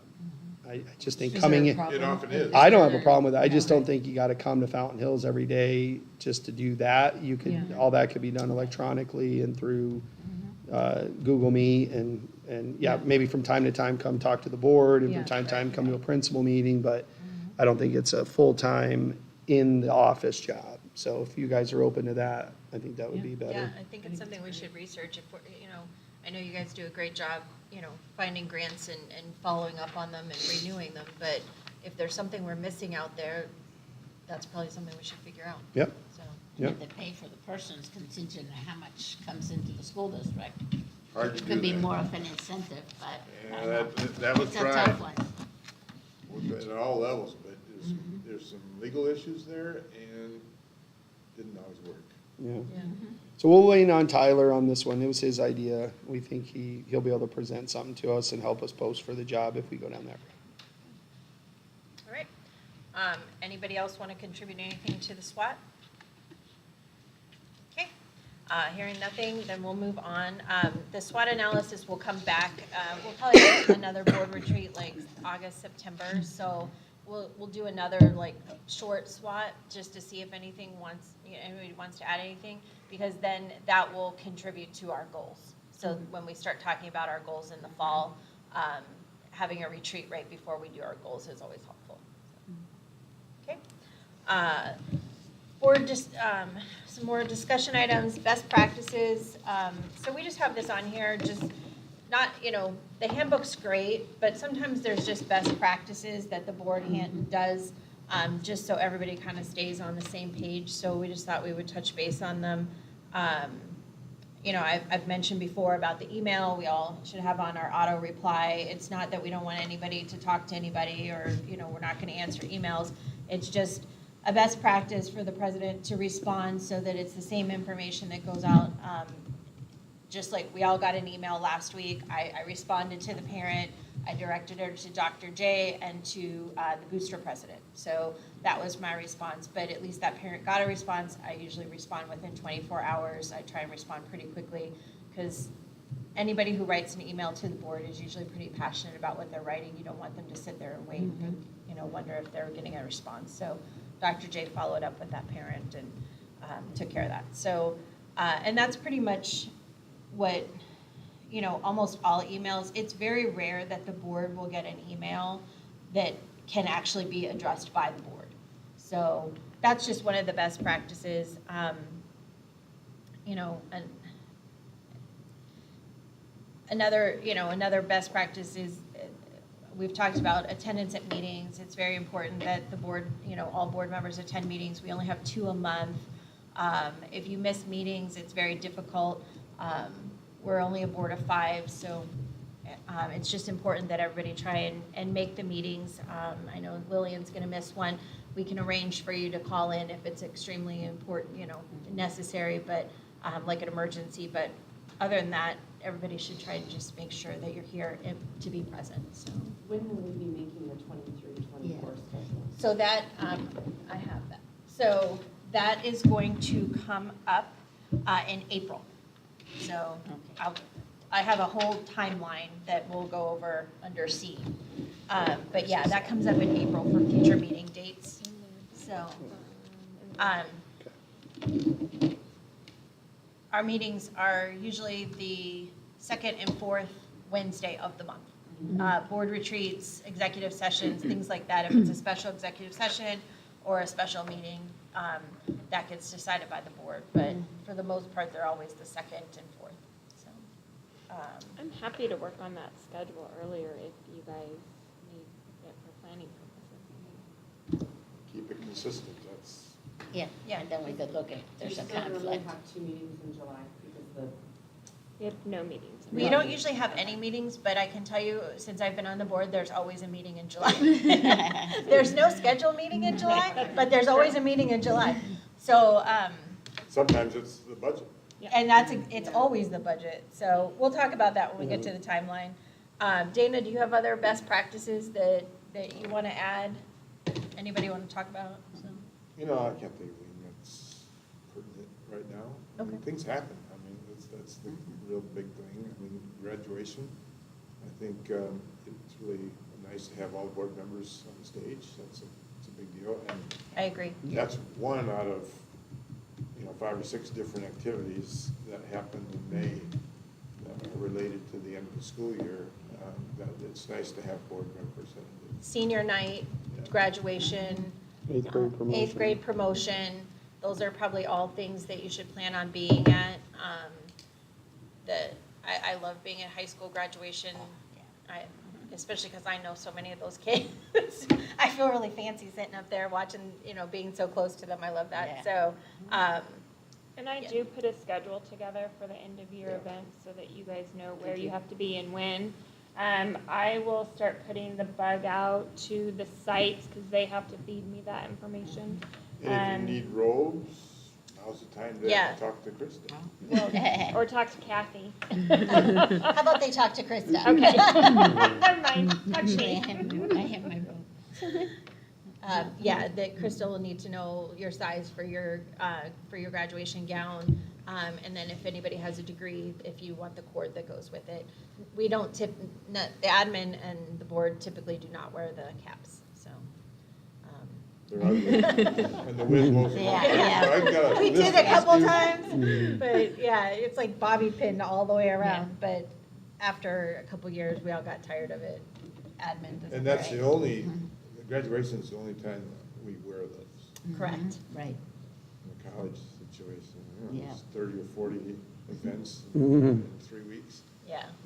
No, just I have graduation. mine because we used to do it as the teachers going to the graduation, so I think I brought it with me. Yeah, I think our teachers have them too. We have a lot Yeah. over the years, and our rep at Jostens will get whatever you need. So Yeah. it'll all be taken care of. So yeah, should probably start doing that. Yeah. And then, yeah, 8th grade promotion, we set up with the admin as well, with staff, so shaking the kids' hands. We've done it different ways. Sometimes we all stand up there at the same time, sometimes we take sections. It, we should probably talk to Dr. W and just let her know, so. Anytime an admin changes, it changes how it works, so. So yeah, those are, I would just say one other thing Yep, is, go ahead. at the front of the book, we added, kind of a best practice guide. I got a lot of this from other superintendents and I think it's, there's a section on, effective and ineffective and superintendent versus board roles that's really defined in there. And this is coming from, again, I think a lot of just over time, people have really got it down to this is what the most effective, work looks like. And a lot of it's just, built on the trust factor, right? So it's there for you to refer back to, and it's broken down even by, responsibilities, and then even more specifically, like policymaking, hiring, and all those different things, so everyone can kind of see what role each side plays in this. Yeah. And that's the next topic, is the superintendent versus the board roles. Does anyone have any questions about best practice or want to add anything about it? On that subject combined, Yep. transitioning here, it's always been, no matter what the board situation is in corporations or school district or town, there's only one spokesman for the district, and that's the superintendent. And I think the email thing, which I have to do, I guess, I forgot about that, is just recognize that you got the email and that you passed it on to the superintendent. But it's, it's hard sometimes, and I've been as guilty as anybody, to respond to a question, and it never failed to get me in trouble. So I've learned that we got 2 ears, 1 mouth kind of thing, that I'd be glad to listen and relay your comments. And I tell people, what the best way to make your point across, put it on paper and email it to the superintendent, or mail it, or I'll hand deliver it if you want me to. But something in writing it's just like real estate. If it's not on paper, it's not worth anything, right? And it's the same thing really in boards. Again, whether you're on the corporate side or whether you're here or town, you just don't want to have a conversation. I mean, you're a person. I get you can have these comments, but it will never fail to come back and bite you. Especially on social media. People Right. screenshot everything. Yeah. And I would say, give us always give us the shot to fix it, because we typically can. And then, in the occasion where we can't find a resolution, then yeah, it will escalate, obviously. And then, in that situation, we address it and see what we need to do better the next time. But, And if it comes to the board, that's the time to talk. Right. and our goal is to, resolve things prior to that. And so, and typically we can, so. And I say again, I was, 30 years ago when I first got on this gig, I was talking to everybody. I knew everything, right? Boy, I learned that lesson real quick. And then it comes back once in a while. I got friends, I've been here for 41 years, so I got lots of people, and they ask questions, and my first reaction, yeah, I know the answer. But I say, I'll give you, Dr. J's phone number. Give him a call. Go to his coffee, buy him coffee, whatever. Right. No, I agree with you, because especially coming off of PTO, that, when I first came onto the board, I was so used to fixing things on PTO, like listening to parents, having those conversations, what can we do, let's move forward, let's fundraise, let's do this. And over the years on the board, you learn to be a little quieter, and, I listen a lot and bring stuff to Dr. J, and I screenshot things and send them to Dr. J that I don't respond a whole lot anymore, just because it's one of those things that it ends up bad game of telephone, so. I always say, in 2 years, I'm gonna go berserk. In 2 years, I'm turning in this book, Dana. Yeah, I can say anything I want. You right? can talk. So superintendent versus the board roles. Did you say there's something in our book? Because I don't have anything Yeah, in my book. it's on the The first very first. thing. I had made a packet for you. In fact, Dana didn't. Was that take during my it. remodel? Yeah, I love to hear Right, it. right here. Oh, here it is, yeah. I don't think I have that in my book, Krista. Yeah, I made a packet for you. Yeah, it probably was We with have the it remodel. in our new book. It wasn't too long ago that I Oh, gave it to you. okay. Oh, It was thanks. actually January 11th, so. Oh. All right, that might kind of make it in. So yeah, so basically, we just wanted to briefly touch on the superintendent versus the board roles. The best definition of the superintendent versus board is, we are the what, he is the how. So we can tell him what our goals are, what we would like to see in the district, what we want accomplished, but everything else has to come from him and his staff. That we, as a board, we can only make decisions up there. We can't actually do anything in the community or, in the schools. That's not our role. We can as individuals, right? Just not as a board. You can volunteer to help things. You can't actually, you can't take the board's goals and implement them in the schools. Yeah. Yeah. So, but you're always welcome to volunteer. You're still a parent, a community member. Yeah, and I just mean when it comes to the community, we just can't take action as board members, but we can be talking to people and say, yeah, you can help out this way, or you can do this, right? I mean, we're I think still. so I think what Jill's trying to say is that, at the beginning of the year, they gave me goals to work on for the year. So the trust is that I will do those goals and meet those for you. How we get there is, that happens at the administrative level. And then, at the end of the year, you do your evaluation, or you look at the goals and say, this one, we didn't get quite there, so we want to refine that goal for next year and be more specific so we can get where we need to be. Yeah, and so, I think that's a good definition, though, of the what and the how. Anytime that you are talking to someone, whether it be on social media, in person, whatever, they know you're a board member. So that's really important, that your conversation, whether you think it's you as an individual or not, is going to come off from that. So that's where you just have to be careful. As Dana was saying, it's great to listen and offer, oh yeah, you should contact Dr. J, or you can join Golden Eagle, to offer suggestions like that. But to offer suggestions about the district, it becomes a gray area. So. And there are some requirements to be a superintendent. Mm-hmm. There's only one of us at this table that has them. So legally, we can't infringe on the superintendent's legal status in the district. Because those lawsuits, those lawyers are just hanging out, waiting for somebody to put something someplace where they can make a buck.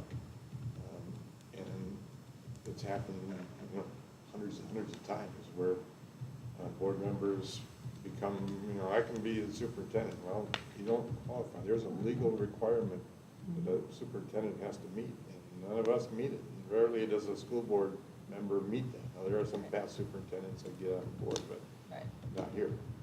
And I would just say, our principals get a lot of times, there's an issue at the school, and the whoever it is will skip the principal and go straight to the superintendent. And just like, what you're talking about, I do the same thing. Have you spoke to this person yet? Go have a conversation with them. If it doesn't go well, then give me a call back, obviously, and we'll then talk. And, my goal is 10 out of 10, they shouldn't have to come back, right? We know that doesn't always happen. But that's a good learning moment for, that administrator to look at and say, how could I have made that work better?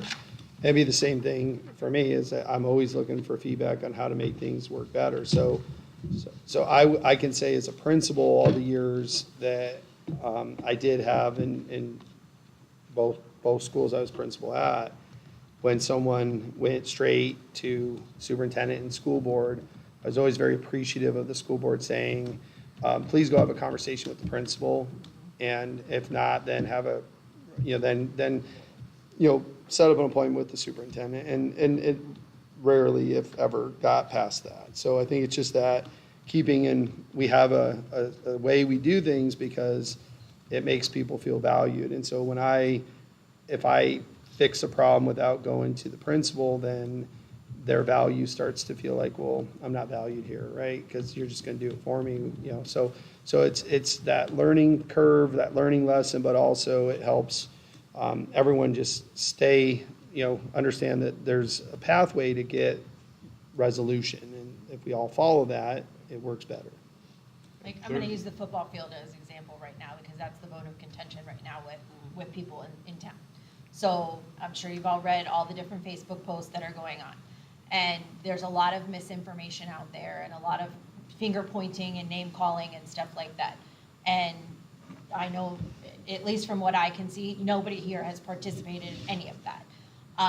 But I did have a conversation with Dr. J and said, could you just please send out, he was already doing a Falcon Focus on it. I said, could you please just send out what you already have, because there's too much information that's not accurate, and it's just riling people up. So, so he did, he put the name of the company that did the GMAX test and everything. But in all of that and reading it, it's, well, I heard so-and-so say this, and I heard so-and-so say that, and they told me specifically this. And it's like, there wasn't, a lot of that information wasn't even out there because it was such a moving part. Like, it's still not a puzzle that's been put together. There's still so many questions and information that has to be gathered. And, he's still working with the core construction and trying to resolve, what they're gonna pay for, what they'll actually discount and whatnot. So that's the other thing, is that as much as we want to solve problems and we want to put the information out immediately, we also have to trust that he'll put the information out in a timely fashion when he actually has factual information and can share enough that it doesn't just create more issues or controversy. So that's one of the things that, as a board member, I know is really hard in a small town, that, as soon as someone asks, like Dana said, I want to be like, oh, well, I can tell you this, but it's hard not to, but I don't want to overstep him, and because what he may be working on right now may not actually be what comes to fruition. So that's. And I don't like to communicate it till I know for sure it's right. I don't want to write, we got it wrong. So some of it is just, getting the right people on the phone and documenting everything. So hopefully moving forward, on that topic, I'll continue to give up. I mean, I shared more than I probably ever would have on any other issue, just to get more information out to people so they can feel like comfortable with where we're at and where we're going. And, we do policy as a board, the what, and, things change. Right. 30 years ago, we didn't have social media. But we're fortunate that we're not the only school district in the state, right? There's, 200 or 300 of us. And the ASBA does a good job of giving us some ideas on the policy. But, we don't know what life is going to be like 5 years from now. And we don't know if we have policies somewhere in there that are meaningless today, or even contrary to what we do in society today. So our job is not just hang out and make some decisions occasionally. We've got to kind of watch what our policies are and how they relate to the kids today and the parents today and the communities today. Which is a big reason why we do the policy advisories, when we do the updates and stuff. We also have had ASBA do a policy overhaul on our policies, where they actually go through and make sure that our policies are up to date and relevant. Yeah, that they're relevant to today's. So, so that's, it's just a word of advice, best practice, whatever you want to call it, that we just need to remember that we are the what, he is the how, and that we function as a board of 5, not an individual. And it doesn't mean that you lose your status as a community member, person, parent, whatever. But we just have to be careful as board members that anything you say will be taken as you are the board. Yeah. Well, hopefully, the goal should be to say things that would reflect. Positive. Yeah, and if we're saying it, we should be confident enough in what we're saying that it can't hurt us, right? Which I know that's, people will take things the way they do, but about social media, I just ignore the negative and the emotional comments and just try to focus on information only. And I think that when it comes to information, that shouldn't change, because the people that elected us because they're hoping that we share But it does change. That's the thing, is that if it hasn't come from him, and we say something that he may have updated, like this could happen, and we tell somebody, to them now it's fact. And it does change, because, at first it was the field, we weren't getting anything out of the field. And then it was, well, now, they're supposed to replace the turf. And then it was like, well, could be turf and labor. And that's how this post happened now on Facebook is, well, I heard the labor's covered. covered. Well, where'd you hear that? From 2 people. And so, but the labor's not covered. And so it Or was just- something he was working on. Well, but to kind of counter that, because I understand, and that's something that you can face, and you can say, we were working on that, we're trying, but it doesn't look like it will be. I mean, just being honest is But what I would what we s- should do. And just Yeah. to the point of, we thought the turf wasn't going to be covered. Right. That came about because of community members that knew that at the board meeting, there was a warranty talked about that was 10 years. And so in that way, we need the community to kind of keep everybody on their toes and Sure. doing what's right and making And the I decisions think that need to be made. I think what people don't know is that this entire time I've been working on it, but I just didn't have enough to say it's going to be this or that, because there's just too much piecing together, right? I could be incorrect, but I'm a little concerned that we're violating some open meeting law by the depth of our conversation with the turf. So I would Okay. ask You're that good, yeah. we have that conversation maybe added to an agenda on our February 22nd work study.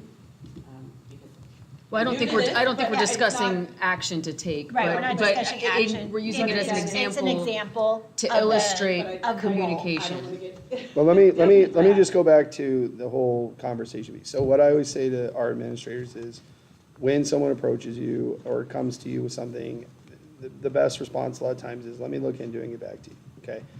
I'm gonna take it seriously, I'm gonna look into it, but I'm not gonna make a decision on the fly here that I don't know the answer to, because sometimes when we get something as an email, or someone has shared something with us, and then we do a little bit more research into it, we find out there's obviously more to that, and so then if we quickly respond, then we're kind of locked into it, right? And so what I always say to them is, take it back, talk to your team, think about it, and then then respond after you've had time to look at it. And so just, in leadership, that's one of the things you have to do, is you have to be able to let people know you're there for them. You got elected, so yeah, I'm here to listen. Give me a chance to look into it and get back to you. And then that way, then you avoid that, getting that Well, situation. And I agree with Yeah. Dana. I'm a huge proponent of writing letters or, submitting feedback. Sure. So I think that's always important to include as well. But Yeah. I think that it is important that we are sources of information for people, because they should know that they can trust us to be honest and transparent with what's really going on. If someone were to ask me, it would be that Kane is working on it, Right. and Right, and sometimes I'll call with things that are still in the works, though, and then we want to hold off on that till we know more, because I try to alert you early in a situation of something. So like even with some of the consolidation things we're planning, right?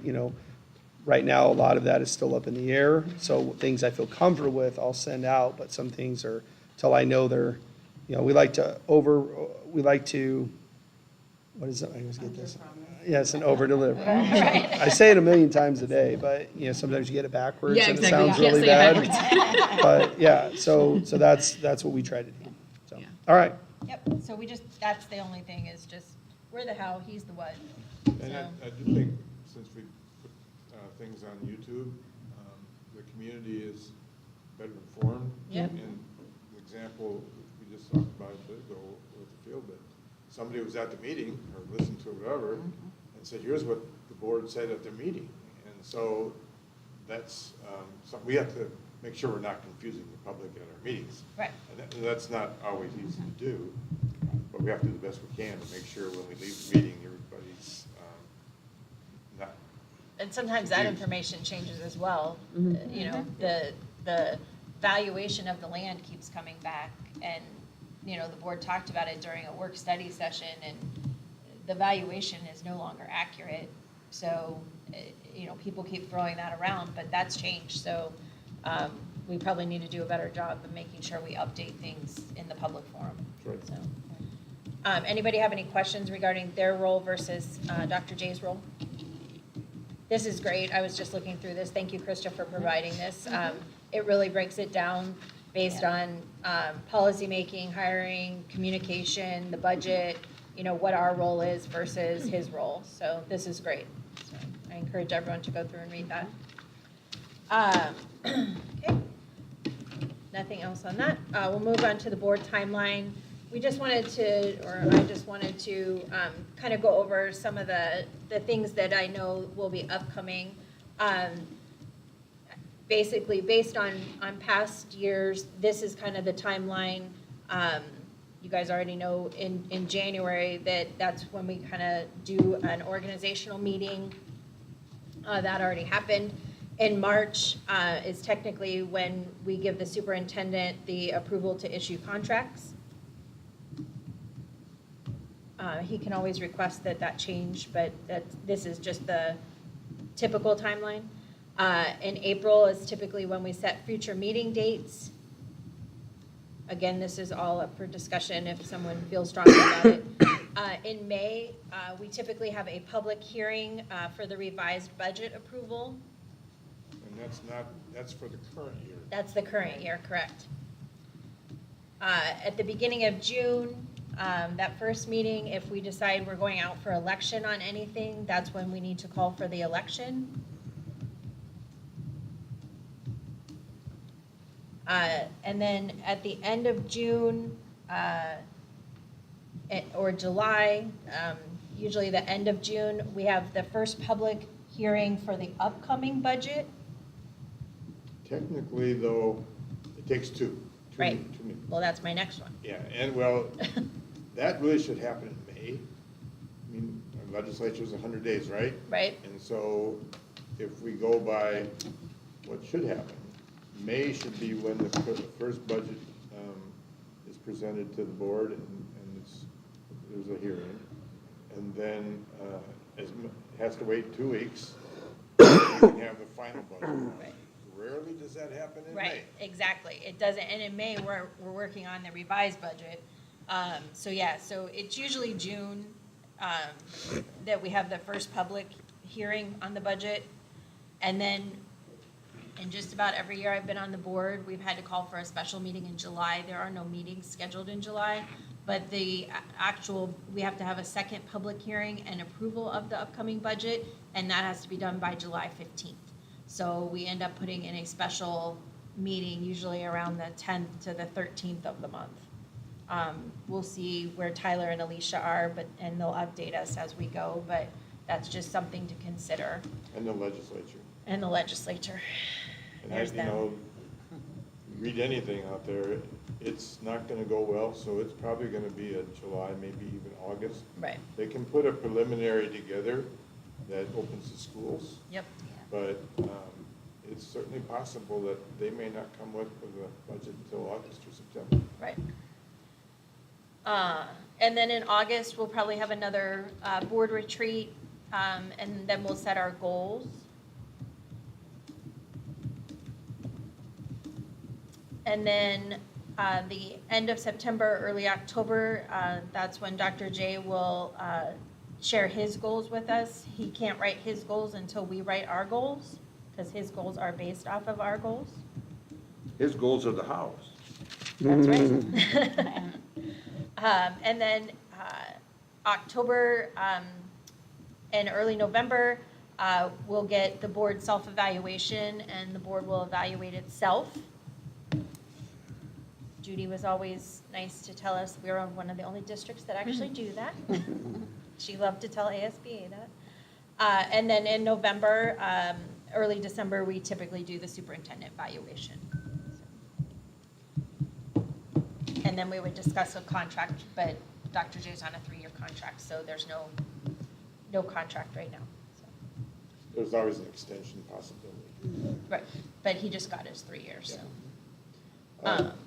The other thing that could probably put on there is ASB training, especially the annual. The law conference. The law conference is necessary. That's usually at the beginning of September. Yeah, there's usually two. Well, there's some smaller ones, but the big one where all the lawyers show up, Right, that's in September. yeah. I went to the one earlier this year, and it was really good. There's another one here, if there's interest, and you can let Krista know, but there's another, like, school board, how to succeed as a school board, by the county superintendent's office, Steve Watson. So it came as an email, so if there's interest for anyone to attend or to attend together, that is an option as well. I received that and I replied as attending. Oh, good. Awesome. When is that one? I don't know if anybody else has replied. It What- is, it's on, February 21st.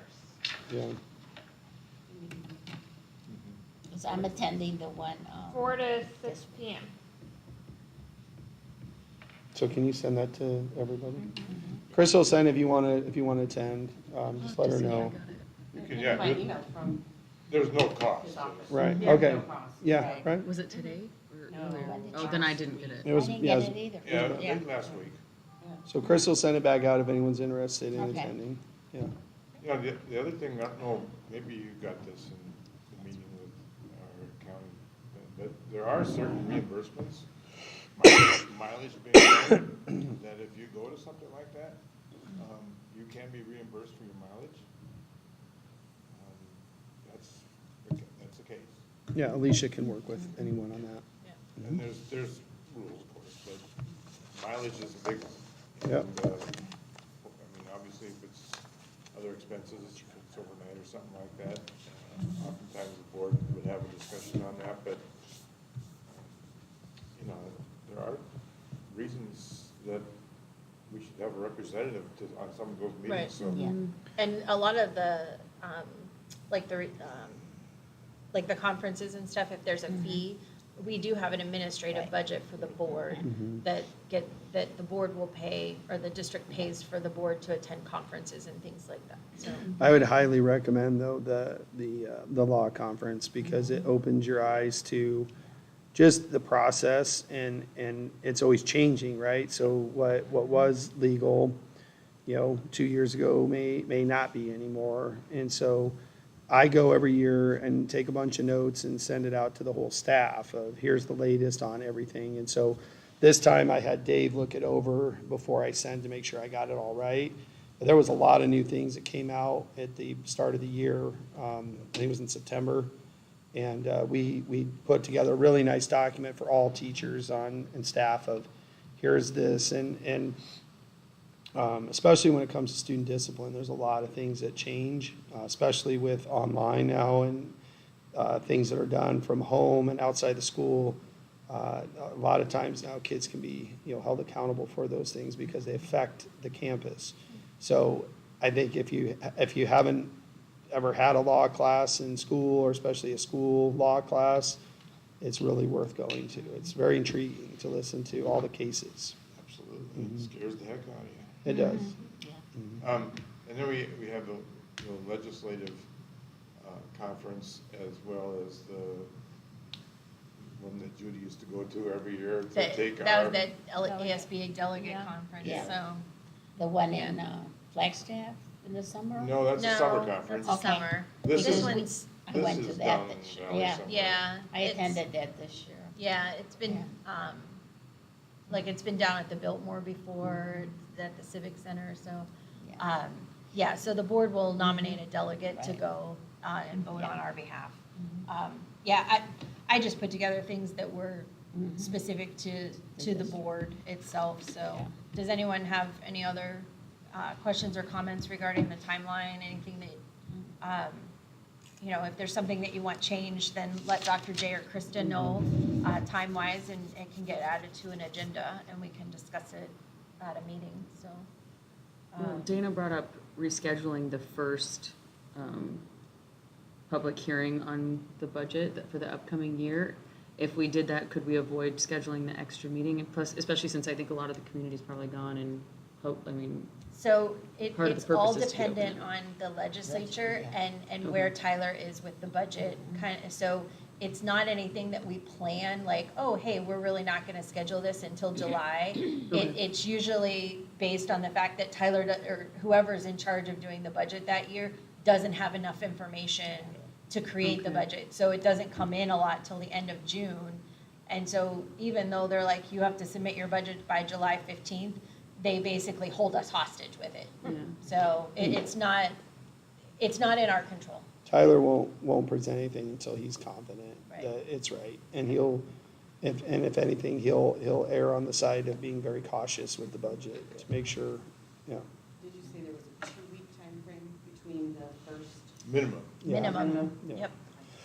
I just think a lot of people are gone around that time as well, so even though it Nobody holds a has ever public. come. Well, I missed last night, but I watched it on YouTube, but I was from Florida. Right, Like, and so it's that's, like, yeah, they can watch it Right. online, but yeah, Yeah. like, in my 10 years, I think maybe, you guys. I think that might change this year. We might get some Well, the people. problem is. I don't know, people love to talk and then they still don't show up, Madison. Yeah, yeah. And understanding the budget is a full-time career. It really is. Well, School I mean, finance is when an you- interesting thing. Yeah, I mean, he's, everything he's gonna bring is gonna be to bring as much health to the district as possible. And so, and there's gonna be at some point, some tough decisions will have to be made if enrollment does not go up. And that's why I said it's so critical to do things we're doing to avoid those discussions from happening. Go back to, we know what the graduating class is, and we know what the incoming first grade is, and that's not good. Yeah. So, there's some questions that are still kind of outstanding, but one of them that I have today is you talked about board having an admin type budget. What is that dollar amount? I don't, we'd have to ask Alicia. Yeah, it's- Just in the sense of transparency, that it's not some Oh, no. Oh, no. $10,000 No. It's very small. But so the in board case that budget, comes back to haunt yeah, us. it's not like they're like, oh, hey, the board has, $8,000 or $10,000, go ahead and spend that. Right. Because the board budget also pays for elections. Like when the board is charged with that admin cost. And so a lot of times, like in the auditors, when you see like that we're high in admin, well, if there was an election that year, well, that's part of admin costs because we're charged with it. So we don't, it's not like an actual dollar amount that we get to spend. It's more of, it goes under a category of admin for the board. And So- and when I say travel expenses, that annually is somewhere around $400 to $500. Yeah. The board does not spend a lot of money unless it's an election. Yeah, the board, That's what I went. yeah, the Right. board Yes, spends virtually knowledgeable. nothing Correct. unless it's an election. And I have never, ever had a reimbursement for anything I've done board related. So. I budget $1,000 a year. Yeah, it just, it's one of those things and that most board members just Yeah. take it Don't worry on. about it, yeah. Unless you want to go to a conference. Well, you understand you're volunteered. Right, yeah, I know, We the signed best up for this. non-paying job you'll ever have. Yeah. I say it all the time. But unless you want to go to a conference, and then, that should come out of board money, because it's education for the board. So, but, I can find out from Tyler what that total amount is and have him explain it. He'll be here Wednesday, Okay, great. so we can have him talk about that. yeah, I've never been notified, remind like, the him that? board has this much money it can spend. It's more like, this is how much the board spent that's now contributed to admin costs, which is usually very little, unless there's an election. And there is a fee to go to the law conference, for There is? example. So that comes out of the board, and that's, that's the best investment. I promote that all the time, because I did it, 31 years ago was my first one, and to this day, think back on, oh my gosh, I need to get off this board. I really, when I'm already home, I thought, I can't do this, because I'll be in jail. Well, we're glad that never happened, Dana. Yeah. Scary when you find out. And I gotta tell you, Walt Dunn talked me out of it. Yeah. I don't know. I haven't had any superintendents talk me out of it. You Well, can talk me into it. One last comment about the public hearing. I would encourage us to have it, encourage public comments, because that's the other thing that I do when people That's come what- to me with something. I say, come to a board meeting, say something to the board publicly. Like, it's one of the best ways to know that your voice is heard is when I know some people get intimidated by it, but Yeah, no, you actually Get have, up like, and- the board actually has to put its regular meeting on hold, open the public Yeah, meeting, I remember. and then close it. So, yeah, no, anybody who has any comment about the There's no limit budget, on that, yeah, Yeah. they should come and Yeah. talk. It's gotta be because- about the budget. Right, yeah, it has to Right. be about the budget. Right. yeah, yes, So, of course. 'cause Is that just during something that public hearing. that gets promoted ahead of time, or is it something that people just kind of, if they happen to look at the agenda, they George see? posted in the paper. Okay. Thank you, George. And I'll say again, we'll beat this to death, but, If they're afraid to come up, or they're not here, or whatever it happens, put it on paper and Yeah, send it. Yeah. send Right. it. Send it to Send it Dr. J and, you know, and they'll relay it to the Yeah. board. But again, if you just send it to the board itself shouldn't respond. So it's just, everything should come through him, so. And the public hearing is a hearing, not a speaking. Exactly. Yeah, the board technically doesn't, We hear. like Tyler will present during that time, but it's not the board that actually runs that, so. Okay, yeah. Are there any other questions? Okay, well, that was a good retreat. and You haven't fallen very- asleep? That's good, George. Yeah, George needs to go home to bed. But it's so- getting colder, it's getting colder and colder. Dates of upcoming meetings, we have our regular meeting this Wednesday, February 8th at 6 o'clock, and then we'll have a work study session on February 22nd at 5 o'clock here in the Learning Center. with And is that something that I can bring up, not being here, but we're gonna make arrangements for me to be able to like call in on the Yeah, 22nd yeah. or something? Yeah, Work work with with Krista, Krista on we'll put that. you on a Right, so Chris and I speakerphone. will Yep, work on that. You yep. got my text, right? You have my number. I sent you another text. Did you send me your number? Or you can call me during the Yeah. meeting too, Okay. and I'll put you Okay. on speaker. okay. With that, do I have a motion to adjourn? I moved that we adjourn. I second. I have a motion and a second. All in favor, say aye. Aye. Any opposed? Yes. Dana? You don't have to vote on this, you know that, right? If all the menu items have been, you can just say we're adjourned. Well, Dana, that's just not how I was raised. So I'll vote no. Then take it up with Helen. Helen Howard taught me that's how you do it. Yeah, I had that with hers too.